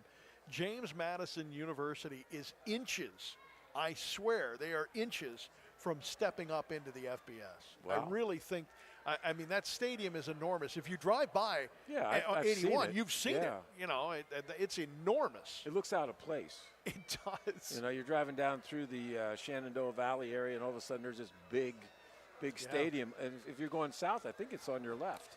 I can't remember, but I know there's like a Chick-fil-A there, which has me excited. Yeah, I figured that. I don't mind the drive and 8 hours on the road, but if I can go to Chick-fil-A, It's about the food. Let's be honest. Thank God it's not a Sunday because they're not open on Sundays. That's right. Well, that happened coming back from William and Mary. We were just crossed over into Sunday. There's a squib kick. It's in no man's land, and Mifflin County just barely got on it at the 30-yard line by Maldonado. Boy, that almost worked. I don't think Mifflin County realized when the ball went past the original, the guys up front, that we better get this ball because it's a free ball. Anybody's going to get it. Well, they're going to start on their own 30-yard line. So I would say stop Schaefer, then you can stop this Mifflin County offense. But that is a monumental task, folks. It is a long one. We'll be looking for that Shamokin Dam Health Center backbreaker play of the game, but a couple of these Schaefer runs could be it, especially that first touchdown. 3 receivers far side of the field, ball in the near hash mark. Here's the give to Schaefer up the middle. He is hit right at the 30-yard line. He'll get nowhere. Nice job. There's 3 guys in on the tackle that time, Kevin, and the linebacker finished them off, but that was probably one of the better jobs they've done. 2nd down and 10 from the 30-yard line where this drive has started. As we start the second half here on WKOK and the WKOK Sports YouTube channel. I don't want to be Mr. Obvious here, but 3 and out would be a big, big, big deal for the Braves right now. Is Mr. Obvious a step down from Captain Obvious? Yes. Okay. 3 receivers far side, shotgun. Einhorn right pass, swings it out now to Schaefer. He gets his cleat stuck, but then gets it going again and has the first down, gain of 11 to the 41-yard line. Boy, Schaefer looked like he was going to fall down, got his feet back from underneath him after a tuft of black tires popped up and then went for the first down. Well, one of the things they did there was the Braves blitzed that corner, and Schaefer went right where he was, and there was nobody to pick him up as he picks up the first down. So be first down and 10 at the 41-yard line. Give him 11 on that carry. Boy, he's got to be. That was actually a pass play, Kevin. Oh, I'm sorry. You're right. I said carry, but it was a pass. That's his 3rd reception. This is a carry, and yes, it's a big one for the number 21 Schaefer to the 50-yard line. It'll be 9 yards. It'll bring up a 2nd down and 1 with 10:23 to go here in our first quarter play. I'm sorry, in our 3rd quarter of play here at the new Shikellamy Turf Field at Shikellamy Stadium. You got to give credit to the offensive line for Mifflin County because he's coming through there with a full head of steam. There's a hole there every time. And boy, when he gets a head of steam, he's not a huge back, but he will run people over. Strong. Eichhorn now will hand the ball off. Left side, and it is Schaefer. Met and dropped for a loss of 1 to the 49-yard line. Big, big, big play by the right side of the Shikellamy defense. 41 and 52. Bryce Broombaugh was leading the way along with Noah Johnson. He actually lost a yard on that play, Kev. To the 49 of Mifflin County. Needs to get to the 49 of Shikellamy for the first down.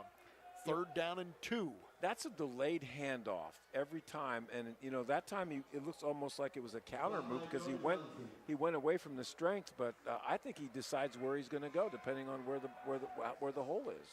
3rd down and 2. Braves defense lining everybody up on the line of scrimmage or within 5 yards of the ball. Schaefer's got it. Schaefer's got the first down. Schaefer upended, but not before he gets to the 42-yard line and a gain of 9.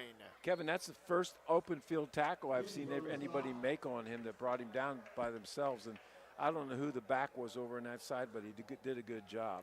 John Rosinski down at the 50-yard line for Shikellamy now.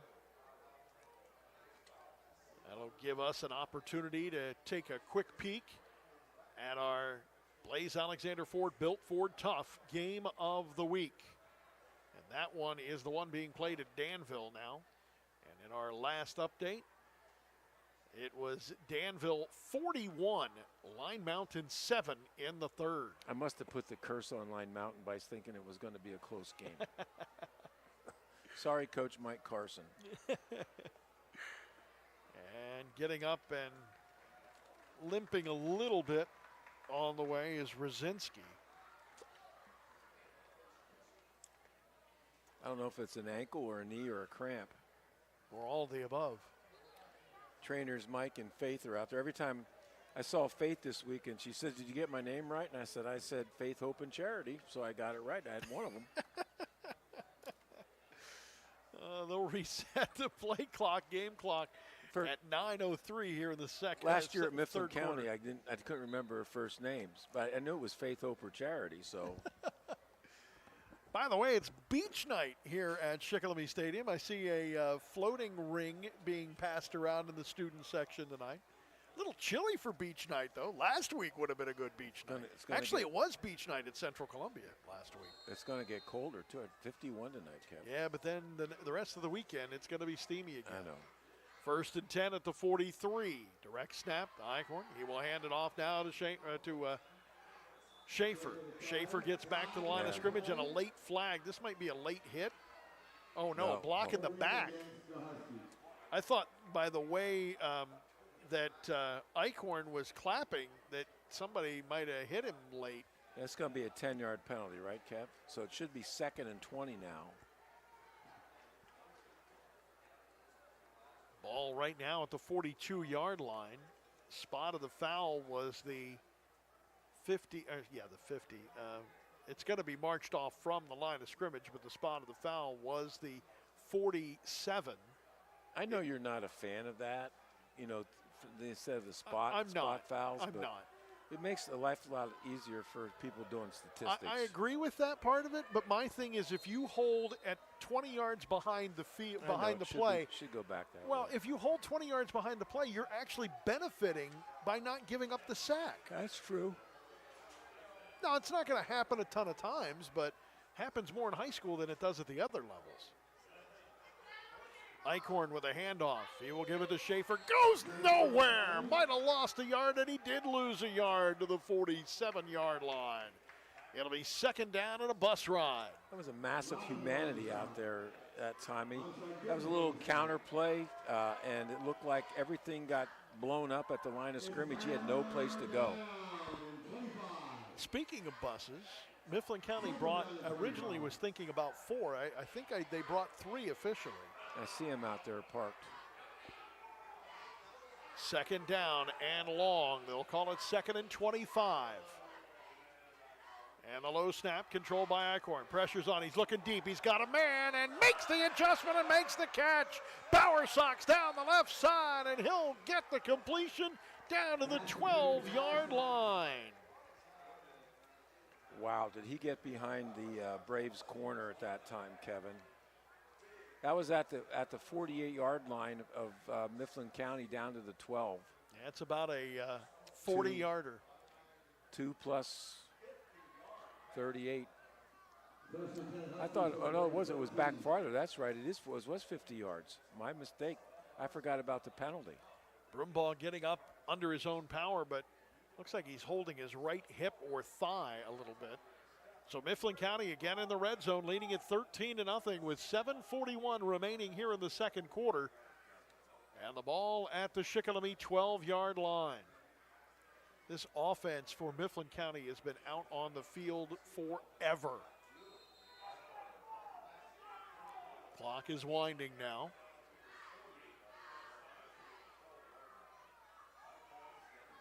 Eichhorn now with a sidecar to the right. Looks over the defense. Long count, plenty of time on the game clock, on the play clock.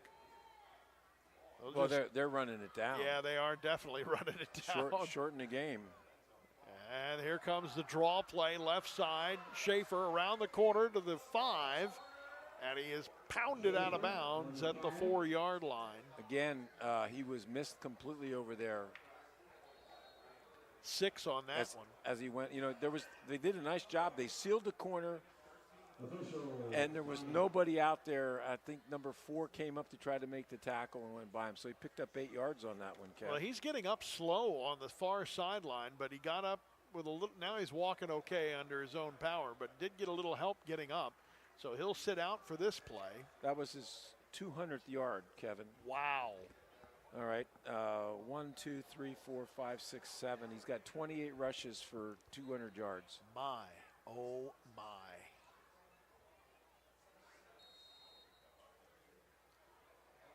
Second down and 2 from the 4-yard line.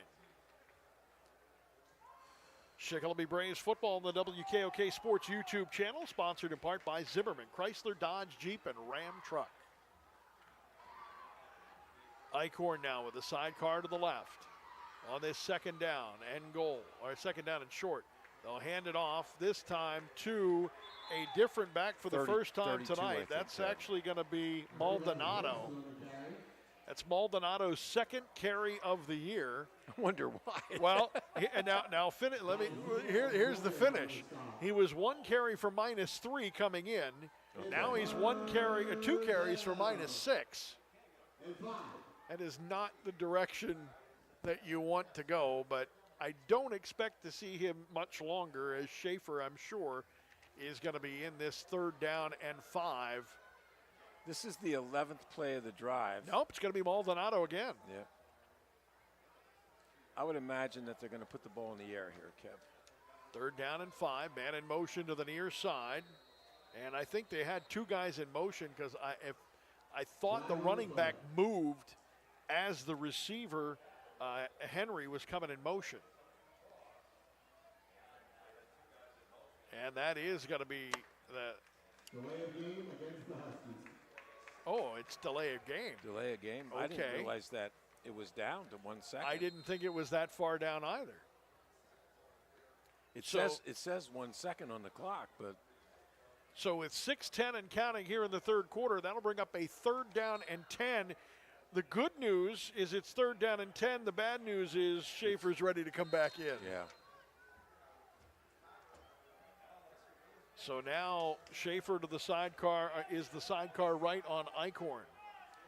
Eichhorn with the direct snap, back to pass, pressure's coming. He's going to fire it into the corner of the end zone. Nice tipped job. away, and a beautiful defensive play on the far side by Moyer. Asher Moyer? Yeah, it was. That's big time there, Kevin. He was stride for stride behind big number 84, and he just reached up and knocked the ball away. The ball was perfectly thrown. Aiden Reed was in a great spot. The ball was dropping right in his hands, and Asher Moyer came in and put a hand in between his hands and said, no more.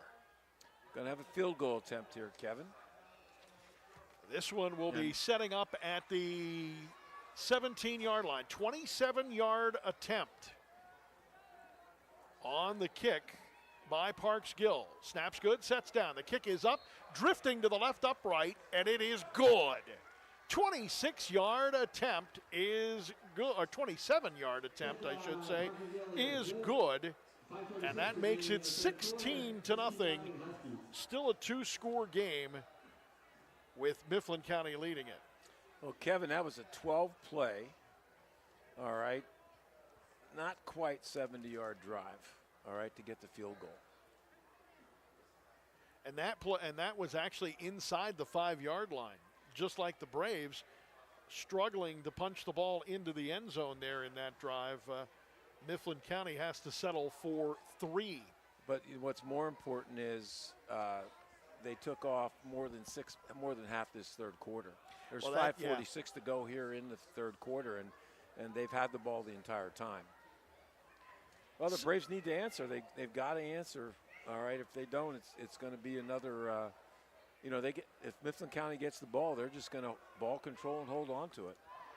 16-0. Mifflin County with the ball, or with the lead rather, kicking the ball away, and the man who just punched in a 27-yard 27-yard. I wrote that's it what wrong. you said. Yeah, 27-yard field goal. Your 2s look like 1s most of the time anyway. So I don't know. I can't write. He's wow. the one that pounds it to about the 4-yard line. Taken at the 4-yard line. Coming out with it is Pollock. Pollock up the left side. Now to the hash marks, to the 25, to the 30. And again, an outstanding return by Pollock. You know what I like about him? He doesn't go east and west. He was not looking to try to get around the middle of the line. He was picking somebody that wasn't covering or coming down the lane the right spot. And he got through the first wave, but, somebody – it looks like a tough tackle because the kid weighs 110 pounds soaking wet. All right. In fact, the guy that tackled him smothered him, it looked like. It looked like he ate him. All right. He disappeared. Yeah. Ball at the 31-yard line. 1st and 10 for Shikellamy, trailing at 16-0. Raybuck now in the shotgun. It's been a long time since this offense has been on the field. They'll get the direct snap. It's option to Schaefer, or to Snyder. Snyder, rather. Snyder takes the pitch and is covered pretty well with a 1-yard gain to the 32-yard line. That's very well played. The linebacker had to scrape outside to get the pitch man because the corner actually made him turn upfield. And again, good execution by Mifflin County's defense.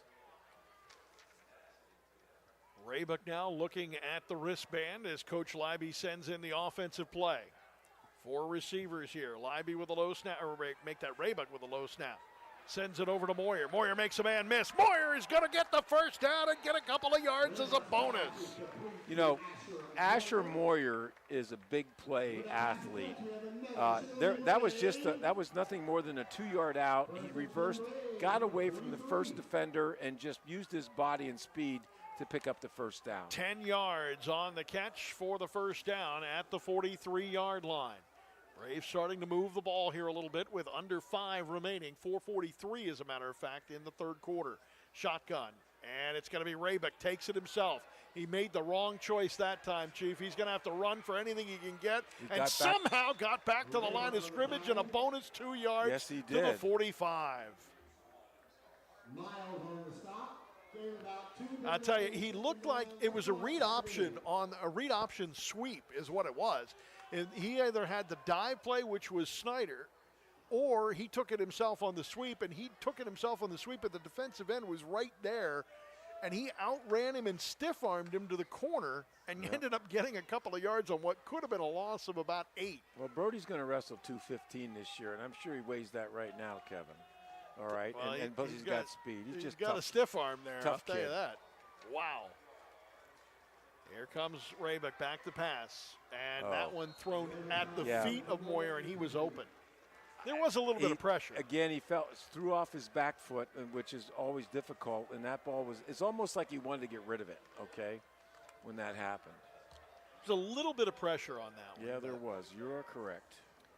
3rd down and 8 at the Shikellamy 45-yard line. Braves trying to find the end zone for the first time tonight.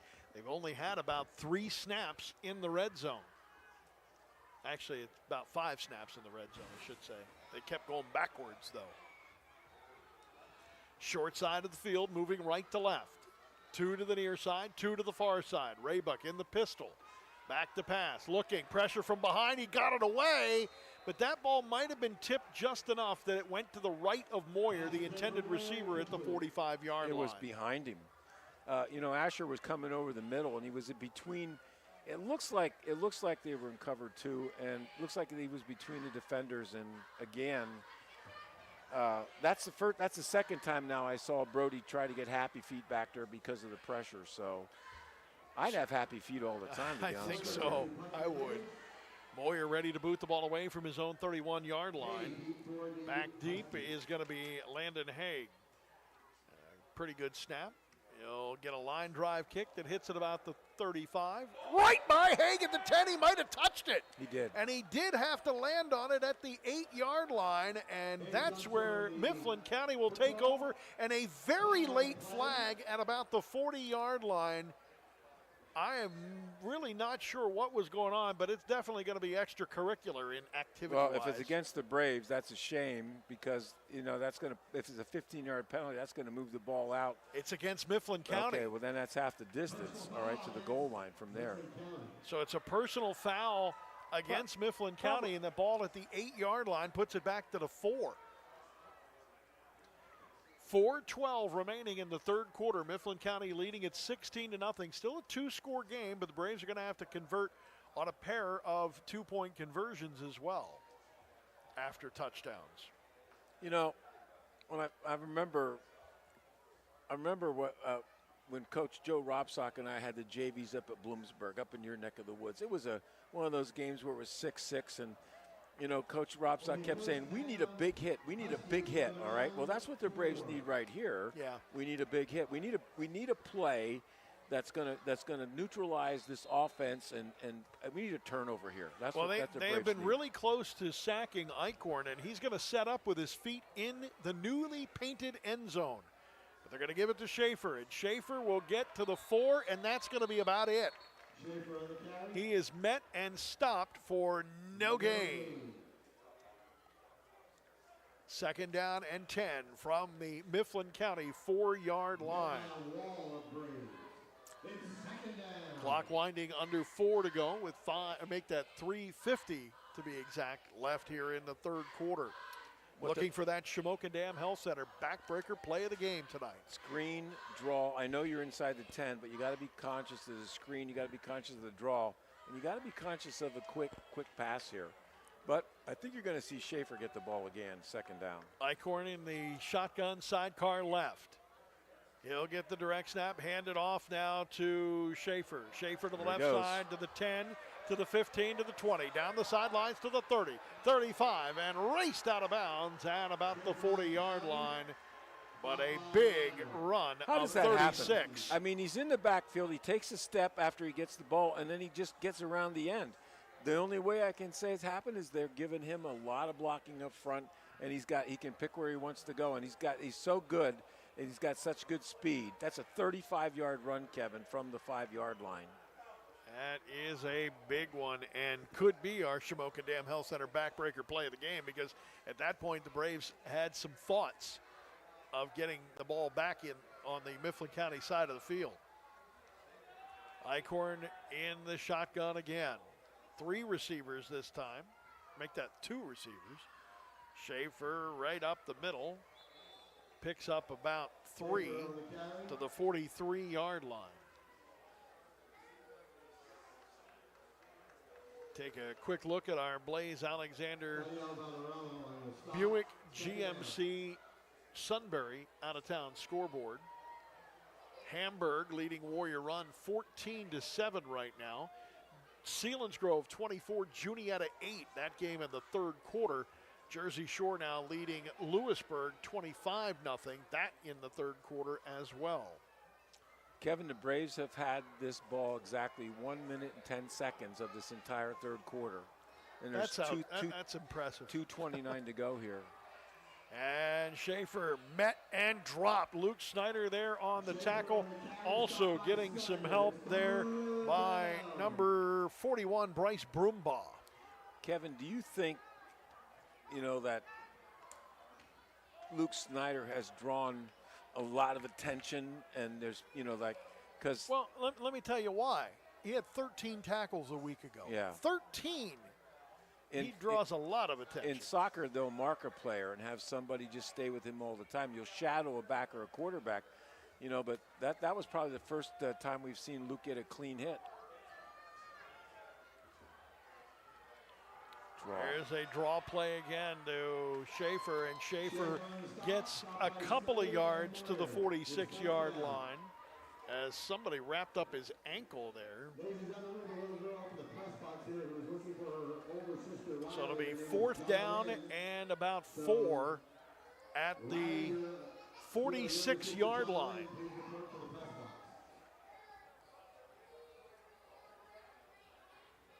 Mifflin County now on 4th down, punting away, only their second punt. Yep. Boyer back deep, also joining him back there. We have a penalty, Kevin. Yeah, there is. Is that a delay? No, illegal participation. Well, I'm glad you know all those hand signals. Well, maybe I don't, and I'm just getting away with it. And the people that are watching on our YouTube channel are going, that's not what that is. I know the first down one because all the receivers and backs, after they get a first down, and they all pros, do they that. Stand up and give you that, all right? Boyer is back deep along with Pollock at about the 25-yard line. And now they'll boot the ball away. This is going to be McNitt, and he got a good one off. Moyer on the run at the 35, a great block to the 40, 45 to the 50 in Mifflin County territory. I told you he's never going to fair catch, and there was a lot of people around him when he caught that, and he was going forward. I was starting to decide what kind of steak I was looking for, but because I thought he was going to do that. Hey, hardest thing to do is to catch a punt. All right, Craig on Schott, the run. Craig Shotwell used to tell me that all the time, and Asher has done an excellent job in these 2 football games. Second time that Shikellamy has started with the ball in Mifflin County territory. 55 seconds to go here in the third quarter, trailing 2 scores, 16-0. 2 receivers to the far side of the field. One to the near side, and a lead back in the pistol. Handoff, Snyder, right side, across the 45. He's still on his feet, pushing the pile down to the 40-yard line. Give him 7 on that carry and 6 of it after first contact. And really nice job with the right side of Shicklamy's offensive line. He actually had a hole that time. He had a lane that he could get through. 2nd down and 3.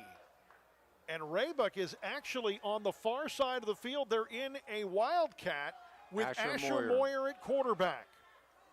3 to the near side. Moyer with it.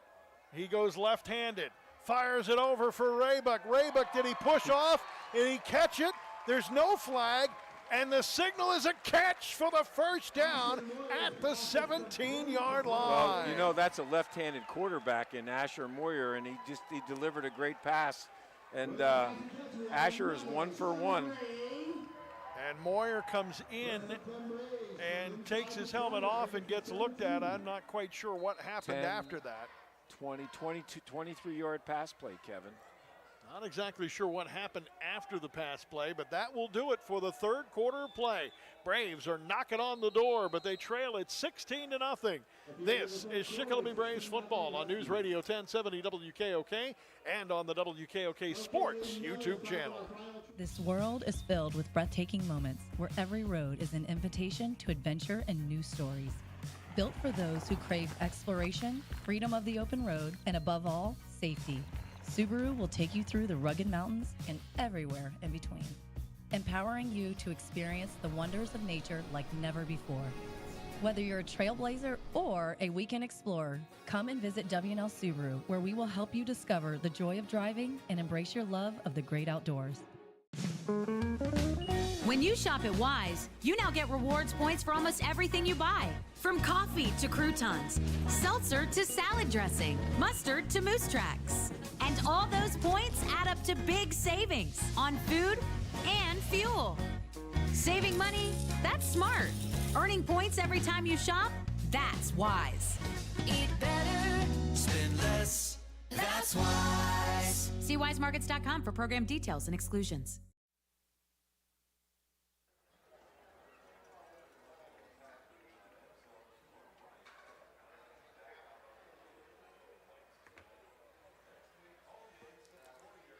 Welcome back to Shikellamy Stadium here on News Radio 1070 WKOK and on the WKOK Sports YouTube channel.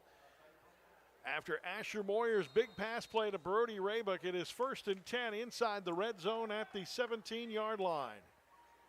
And Mifflin County almost jumped off sides and gave the Braves a freebie, but got back and got set as they changed the play. Raybuck now takes the snap, hands it off to Snyder. Snyder goes nowhere. There was no room anywhere because big number 61, Tipton Hunter, decided to step in and put his 6'2", 270-pound frame right on top of him. You know, last year when the Hartmans were down in Jupiter, Florida, they used to tell us they were watching on it. Now my good classmate Fred Dave Affelbaum told me down in Kissimmee that he's watching it on YouTube. So good job there, Mr. Herr. Say hi to the mouse for me. Brody Raybuck there in the shotgun now. He'll pitch it over to Snyder. Snyder gets a block, but it didn't stay long enough. He'll go nowhere. Well, on the tackle there for Mifflin County Chief was Cody Ort. The Braves just not blocking, and Mifflin County has a very, very good line against the run, as we know that I think there's only like 42 yards of rushing that the Braves have tonight. I'm going to correct that. That's 6 foot, 160-pound sophomore Avery Arend who made the tackle, and he actually had a sack earlier today. Leads the team in sacks so far this year with 2. Raybuck now on a 3rd and 10. That's to get to the 7-yard line. He comes to the near side, and he'll find Pollock to the near side, and Pollock this time can't slip away, and he'll get to the 14-yard line, bringing up a 4th down and 6. Again, Maldonado there to make the play. He has been all over the place tonight, too. Yeah, this is a good-looking team from Mifflin County. You know, the Braves aren't – it's not a slouch. They're moving the ball. I know, but – they're moving the ball, but it's been big plays that they've moved. Now, one-on-one coverage on the far side to Pollock. He has done very well with one-on-one coverage, even outsized. Raybuck looks, gets the direct snap, looking to Pollock, has pressure, has to roll out, stowed under and dropped 44. at the 29-yard line. That kid has been in his face all night long. Nobody blocks him. He goes around. He's just a bull rushing, and he gets right around him, and boom. That's his second sack of the game and his third of the season already. That is Avery Arend once again. Again, a wasted opportunity for the Braves to put the ball in the end zone. Yeah, there was a chance, and then that chance went away. Shikellamy Braves football on News Radio 1070 WKOK, sponsored in part by Surplus Outlet, Weiss, Better and Rice, affordable events by Nicole, Free Fall and Grill, and Squeeze In.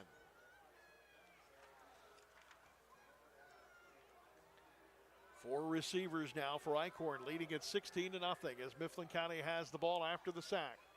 Handoff, and who else? Schaefer. Schaefer across the 30 to the 33-yard line. That'll be good for a gain of 6, second down and 4. Clock winding with 9:35 remaining here in the game. That was his 34th rush, Kevin. 34 rushes, 247 yards right now with 9:22 to go here in the fourth quarter. Last update in Selinsgrove on the Blaze Alexander Buick GMC Sunbury out-of-town scoreboard. Selinsgrove 24, Juniata 8. There's a handoff, near side, Schaefer again to the 40, big first down run to the 50, steps out of 2 tackles, and then is finally dropped by Lattimore at the 50-yard line. 16-yard gain. He stepped through at least 2 tackles there, probably 3. They're getting the corner here. I mean, if you guys watch it on television, you know, they're sealing the corner and they're kicking out the cornerback or the linebacker, and he's coming through there free, and then he just does his magic. Schaefer, I believe, got a leg cramp on that one. He got up very slowly. I don't think it's a leg cramp. I think he might have got a stinger. You know, he's walking better now. He's almost on his own. So he'll be out for a couple of plays, and that will likely bring in 5'8", 175 junior Josh Maldonado. 263 yards rushing as he walks off the field. He's walking better. At this point, though, I think if you're Coach Breon, you think, do I really need him in here? I need him the rest of the season, too. 35 rushes. I mean, that is a lot of touches. Yeah. 1st and 10 at the midfield stripe. The brand new Shikellamy logo on this turf surface with the midfield stripe down the middle of it.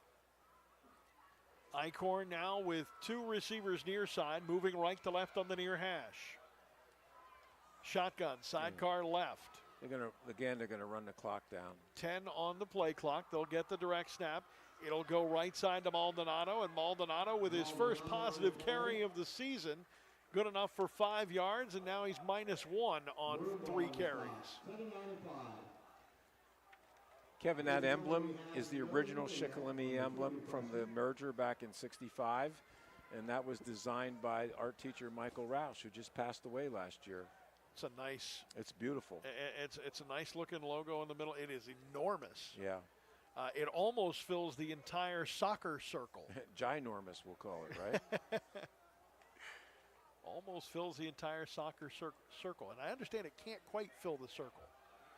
There's the handoff. This one's going to go to Maldonado again, and he's tackled from behind. And with the tackle from behind, it is Bashir Baez, but not before a big run and a first down. That'll be a gain of about 10. 10, yeah. Doesn't matter who runs the ball when the line makes a nice hole on the side off the edge like that. Well, the defense now has to be tired, Kevin. My gosh. They've been out there a long time today.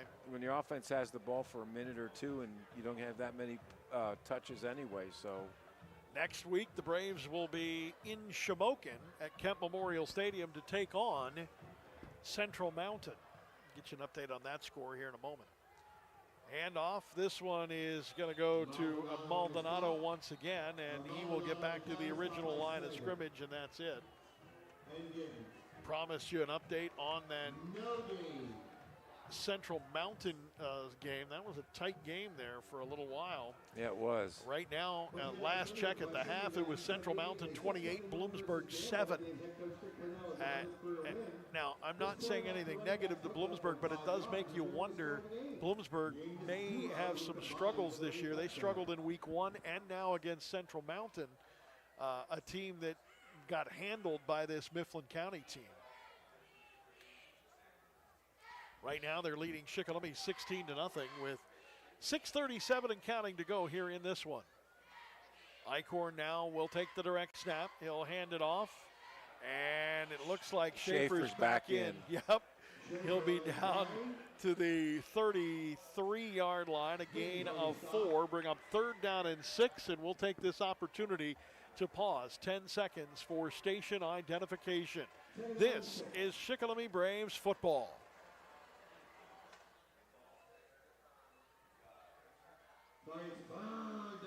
Shikellamy Braves football on News Radio 1070 WKOK Sunbury, online at WKOK.com and on the WKOK Sports YouTube channel. Kevin, the guy that does that sounds just like you.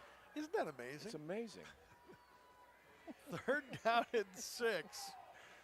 Well, it's getting late. Chiefs getting punchy. I've been punchy since the 2nd quarter. Eichhorn now ready to go, but a timeout by Mifflin County. Let's give you a rundown of some of the other scores. An interesting matchup in Mifflinburg tonight. Mifflinburg leading Central Columbia 28-21. Mount Carmel handling Dunmore in the 3rd, 27-7. Milton 27, Towanda nothing. Southern Columbia 35, Shamokin nothing. Halifax 33, Midwest nothing. All these are last check were 3rd quarter. Loyalsock 33, Hughesville nothing. Hamburg still sneaking past Warrior Run 14-7. That game now, that was the score we had last in the 2nd quarter. 4th quarter, South Williamsport 49, Montgomery 7. Also in the 4th, Troy 31, Montoursville nothing. Wellsboro in the 4th leading Muncie 14-13. On Eagle 107, Selinsgrove in the 3rd quarter leading Juniata 24-8. And Jersey Shore 32, Lewisburg nothing in the 3rd. 16-0 here in the 4th quarter, Mifflin County leading Shikellamy. And the officials still have not whistled this one in play. By the way, Selinsgrove now up 31-8 over Juniata in the 4th. Selinsgrove found their wheels. Yeah, they found it. They finally got on the bus. Jumped off the sides. bus. Come on, correct, guys. and that's going to bring up a 3rd down and about 2 now with 5:41 remaining in this one, and Mifflin County leading at 16-0. So that, instead of 3rd and 6, you got 3rd and 1. Don't forget, we'll be listening and looking for our Shamokin Dam Health Center backbreaker play of the game. You'll be able to catch that on WKOK in the postgame. Think I can call WKOK.com. DraftKings and put a bet that Schaefer gets the ball? I don't think they have this game on the list. But that being said, it's pretty likely, and he does. Makes a man miss in the backfield, and the ball is loose. Did it go out of bounds? Yes, it did go out of bounds. Boy, he took a shot. I didn't see who it was that delivered that blow, but he took a shot. It was enough for 2 yards and get the 1st down, even after it came back out of bounds. This kid's going to open up some eyes when they write in the paper, put in the records. 269 yards tonight. Yeah, that's a good night. 5:35 to go here in the 4th quarter. 16-0. Mifflin County up and basically controlling this entire football game. Their offense has been on the field probably 75% of the time. 1st down and 10 at the 26-yard line. Guess who? at the 25 for a gain of 1. That's Schaefer. This time he's met by, looks like Kashuba.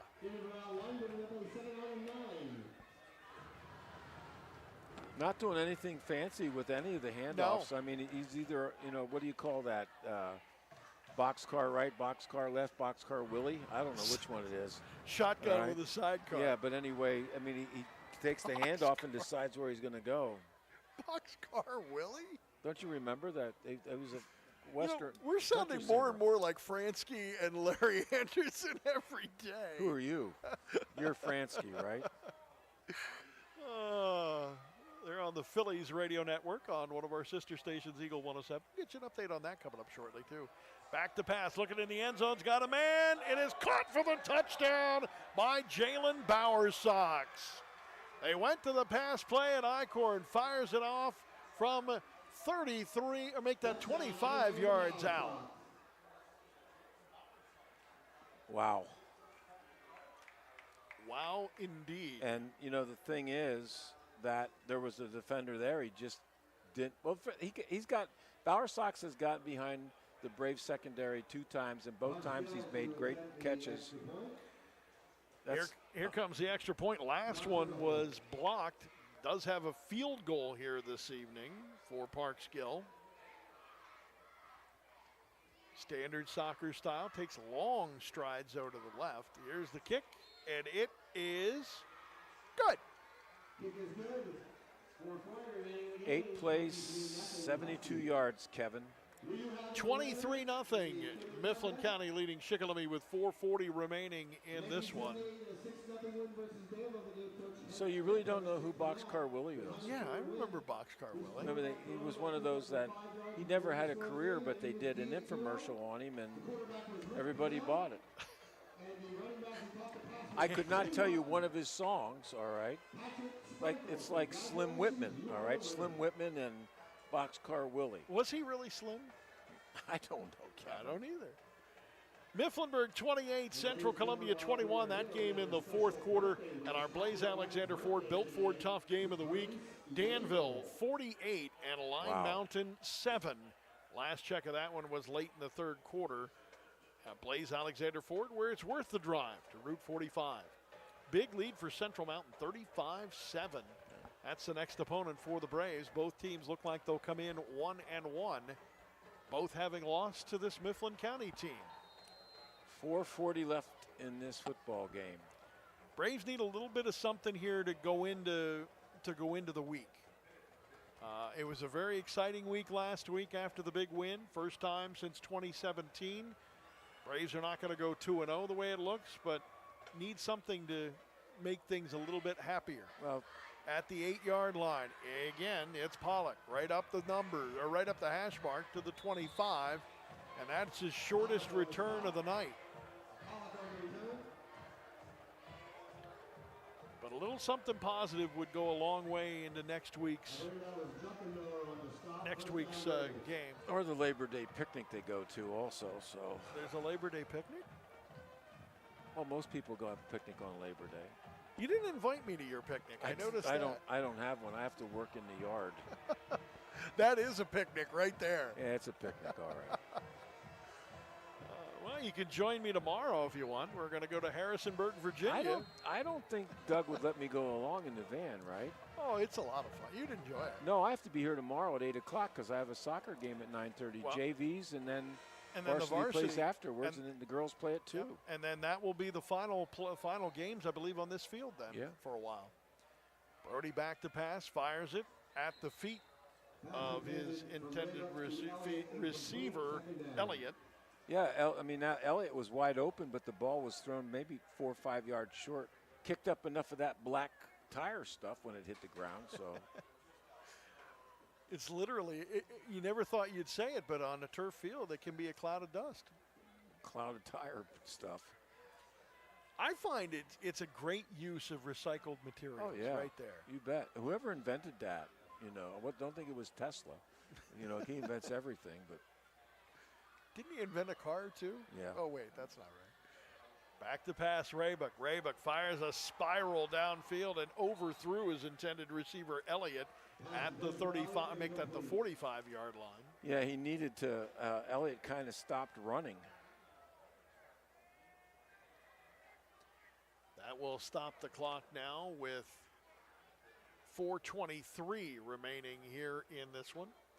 23-0 in favor of Mifflin County. Thank all of you listening tonight on WKOK, WKOK.com, and watching, hopefully in the comfort of your living room, couch, or recliner on the WKOK Sports YouTube channel.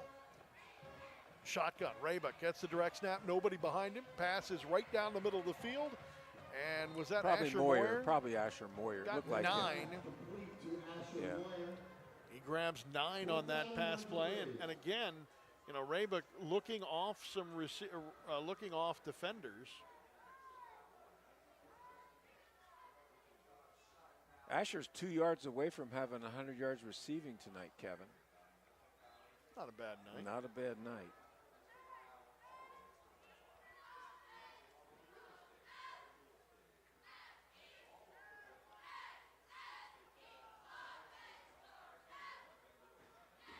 One receiver to the near side. Make that 2 to the near side. And a pistol formation and a timeout because they were running out of time on the play clock.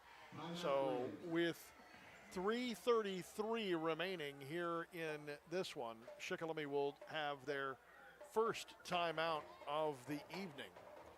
Well, of the second half, sorry. Mifflin County just loaded everybody up. If they were going to try to run Snyder, you know, off tackle or up the middle, there was a lot of guys that were there in those gaps, and I don't know what I do here, Kev.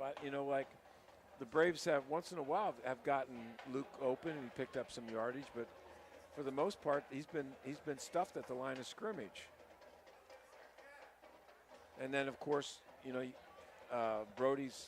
doesn't need a long pass, but I think it'd have to be a fairly quick one because I'm sure they're gonna bring a lot of people too. Yeah, it's going to be 4th down and 1 when we do resume play here with 3:33 remaining. 4th down and 1 for the Braves. Braves have not converted a 4th down yet tonight. No, they have not. You know, Kevin, this is one of the first games I remember that we haven't seen the quarterback under center for either team. For anybody, yeah. Yeah, that's exactly right. Well, how this game has changed. Raybuck now in a offset pistol. He hands it off. No, he's going to keep it himself. The left side got the first down, and he'll get to the 40-yard line. Give nice him call. 6 yards on that quarterback keeper off the left side. That was a good call. I mean, he's got Luke Snyder leading up in there blocking for him. So, and of course, you know, Brady runs forward and keeps that, you know, like I would say, run forward. You know, you don't fall backwards. He's going to pick up yardage just with his body. The Raybuck keep. He'll take the ball again from the direct snap. Look to the near side. Pumps down to the middle to Moyer, and Moyer got bumped, and there's a flag from the deep official as that will be pass interference against Mifflin County. Yeah. Wyatt Yoder on the coverage just made contact about a half a step too early. That will be an automatic first down and put the ball down to the Mifflin County 45-yard line. Now, I know we can't run back and look at the instant replay, but I think Asher would have caught that ball. He would have been bumped because it was right on the money. I think he would have. And it was where it's supposed to be, right at his, right at his face. Yeah, I don't think there's any doubt he would. That reminds me, Chief, I promised you an update on the Phillies. And right now, in the bottom of the 4th, it is the Brewers 3, Phillies 1. We'll have that game for you on Eagle 107 after the Seals wrap up. Shotgun, Brody back to pass, fires it to the near side, and that one was smoked into the hands of Owen Elliott. And a very late flag coming in the middle of the field now. Braves trailing at 16-0 with just under 3 minutes It's to go. going to be a personal foul, but I don't know who it's going to be against. Yep. It is a dead ball personal foul against Mifflin County, and they ejected him. Wow. He's gone. And now, because of it being a high school game, we do not stand the player out that got called for the ejection and for what he did, but it was one of those things that's an automatic ejection. I'll put it that way. Very well put. But again, you got to understand it's high school players, emotions run high, so we don't like to call out players when they are ejected and say exactly what they did, but it's something that on the field you cannot do. I think you don't need too much of an imagination to figure it out. Was it bigger than a bread box? We played 20 questions. Yeah, it was probably bigger than a bread box where it started. Yeah. Let's just say that the arm motion. It looks like arm motion is what did it. Looks like the Braves are going to have 1st and 10 from the 30-yard line of Mifflin County.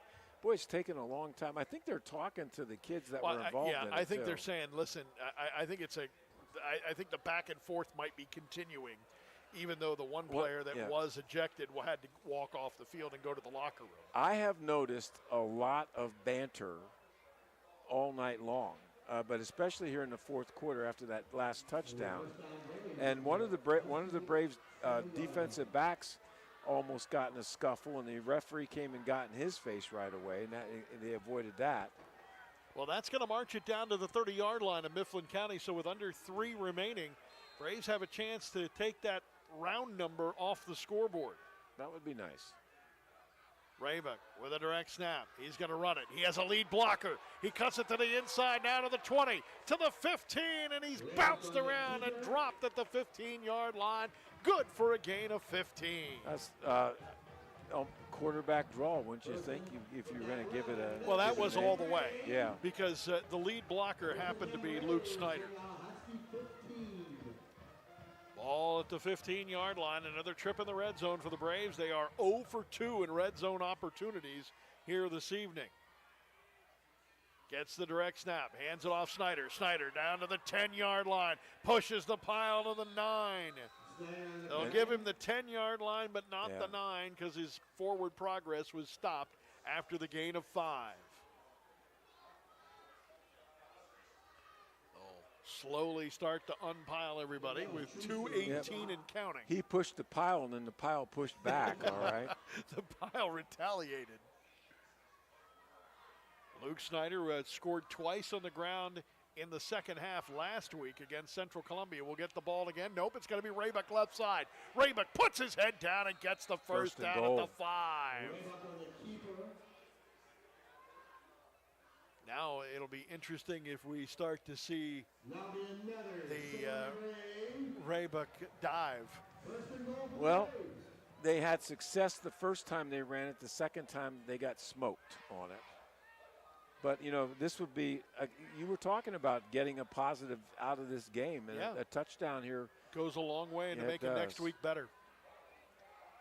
Snyder goes to the far side. There will be no running backs now. Also going over to the far side now is Elliott. 4 receivers. They have plenty of time to get them set. And here's the direct snap. Raybuck, pressure's coming, and he got drilled at the 15-yard line.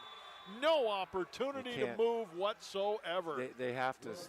You have to stay away from that. I mean, it's almost like Mifflin County knew he was going to pass, because at the last minute they brought up a corner that went on the outside along with the defensive end on both sides, and you can't block 2 guys with 1 Fletcher on either side. Fletcher, the player on the tackle. Was it 66? I'm sorry, Fletcher Wilson. 66, no, 44? 12. 12? Yeah, it was Fletcher Wilson. Defensive back came up. He'll get the sack, and I think that's the 4th time Raybuck's been sacked tonight. Yeah, that hurts his, he finally got his rushing yardage up to 36 yards, and with that he's back down to 29, I think. I had him at 21 carries for 3 yards. I don't know if I read that wrong. No, you're probably right, because that was after last week. Yeah, of course. every time he got, he made some good plays back there, but he got sacked quite a bit or ran for his life. Minute 28 to go. Braves take another timeout. They'll have 1 timeout remaining, trailing at 23-0. Don't get mad at me, but I stopped doing stats. I'm watching the game now, Kev. Somebody's got to do it. Somebody's got to watch the game. Raybuck now with the direct snap. Looks to the near side. Swings it out and incomplete. Reading that one like he was in the huddle there was Landon Hay. He did his best Asher Moyer impression there. Pass intended for the Braves. Is that Owen Elliott, I believe, on the near side? That was 84, wasn't it? That was no, it was Charlie Walter. Charlie Walter. It was Charlie Walter. Third down and goal from the 13-yard line. Now, Walter had that big third down conversion that led to what became the score that gave Shikellamy the lead for the second time last week. 3 receivers far side. Raybuck hands it over to Snyder. Luke will get down to the 10-yard line. It'll be 4th down and goal at the 10. And a final timeout used by Shikellamy with 1:15 to go in this one. They need their 4th and 10 play, Kevin. Yeah, I'm sure there's a ton of those in the playbook. I have no doubt that there's a ton of 4th and 10s. It's like when you're golfing and they say it's it's 135 yards to the middle of the green. You need your 135 club. I can't take originality for that. That goes for somebody else. All right, I need any kind of club that gets me anywhere near the green. Or maybe you need 2 clubs that each time you go 67 yards. All right. 67 and a half yards. Laura Tyler used to say to me, just 5 sessions and I would cut 10 strokes off your score. I said, so in other words, in 9 holes instead of a 76, I'd have a 66? Yeah. Well, you're going down to her home school. That's true. She's a James Madison graduate. I didn't think about that.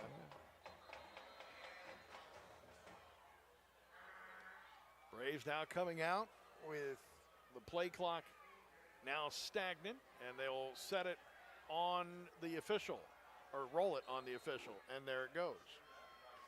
4th down and 10. Last chance saloon likely for the Braves. Sidecar to the left. Raybuck looking over the defense. Calls for the ball. Back to pass. Has time. Fires it to the near side. Touchdown. Touchdown! Shikellamy! Fastbinder. Asher Moyer, I thought it was, that went up for number that one. Number 9, you're Fastbinder. Right. It was Connor Fastbinder that went up high into the back corner of the end zone and pulled it down for 6. Fade pattern, buddy. That's where he used his 6'4" frame to just go up and grab that. Well, you got Fastbinder that's 6'2", Moyer that's 6'1". Yeah. And by the way, that's catch number 1 on the season what for a Connor. Time. Good for him. What a time to get your first cast, get a touchdown. Catch your first pass, excuse me. So the Braves will go for 2. They have a bunch of 2-point conversion plays in their repertoire. 3 receivers to the near side. Raybuck with Snyder. A play fake to Snyder. He can go for it himself if he wants. He throws it, and it is incomplete. Right through the hands of Owen Elliott, and I thought maybe Raybuck was going to run that one to the corner. It looked I like thought he had some room. When the back actually went out, that was in front, went out and did that, got to the goal line, I thought, well, that's he's not going to run it. But anyway, the Braves are on the board. Indeed, 23-6 with 1:09 left here in this one. One final tonight.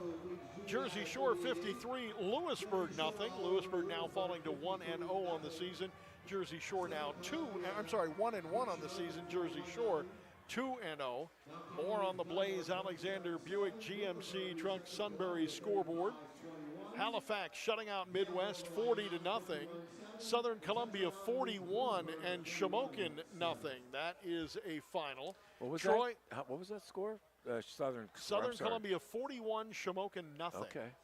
Troy 38, Montoursville 7. That game is now a final as well. Of course, Shamokin coming up in just a couple of weeks with a new coach. Was a coach at Lewisburg. That will be our next home game, Kevin. That will be the next game here. Right.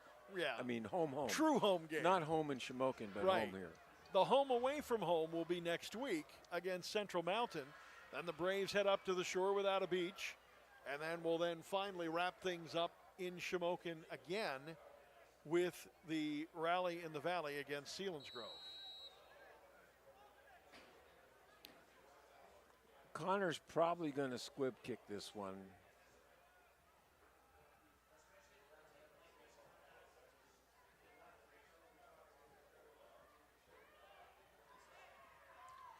Looks like he will. He almost squibbed it into no man's land last time. And this one will pop up and go right into the hands at the 45-yard line of number 4, and that's Trevor Miles.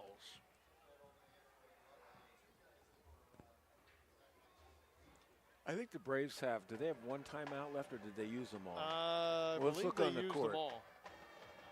Nope. It says believe they used them visitors all. have 2. Shikellamy has 0.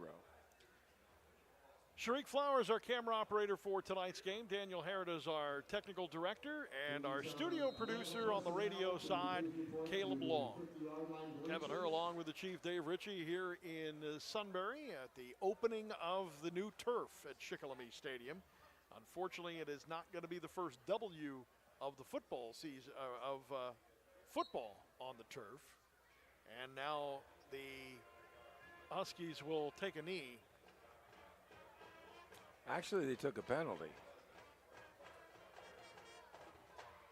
Oh, I'm sorry. You're right. He lost 5 yards because he took a knee back. He took a knee. I thought we'd get somebody back, a quarterback, all right? Well, he's just going to run the clock out. We're probably going to have to run one more play. Yep. Well 2 more, because I think it's going to get down to 1 second next time around.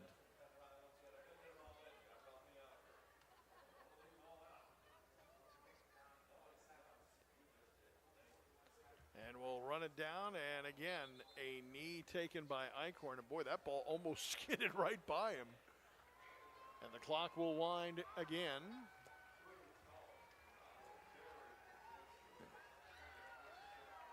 That's it. Game's over. And that will indeed run it down below the 5-second mark, and they will not even start the play clock. They'll head out to the middle of the field, and that'll do it. Mifflin County improves to 2-0 on the season. Shikellamy falling to 1-1. Mifflin County beating Shikellamy by a score of 23-6. Well, I thank you for watching on our WKOK Sports YouTube channel. Tune in online at WKOK.com on our Sunbury Broadcasting Corporation app and on 1070 AM. That's where we're going to have our next moment of the Shamokin Dam Health Center backbreaker play of the game. We'll take a look at the scoreboard and get ready for next week. This is Shikellamy Braves football on WKOK and on the WKOK Sports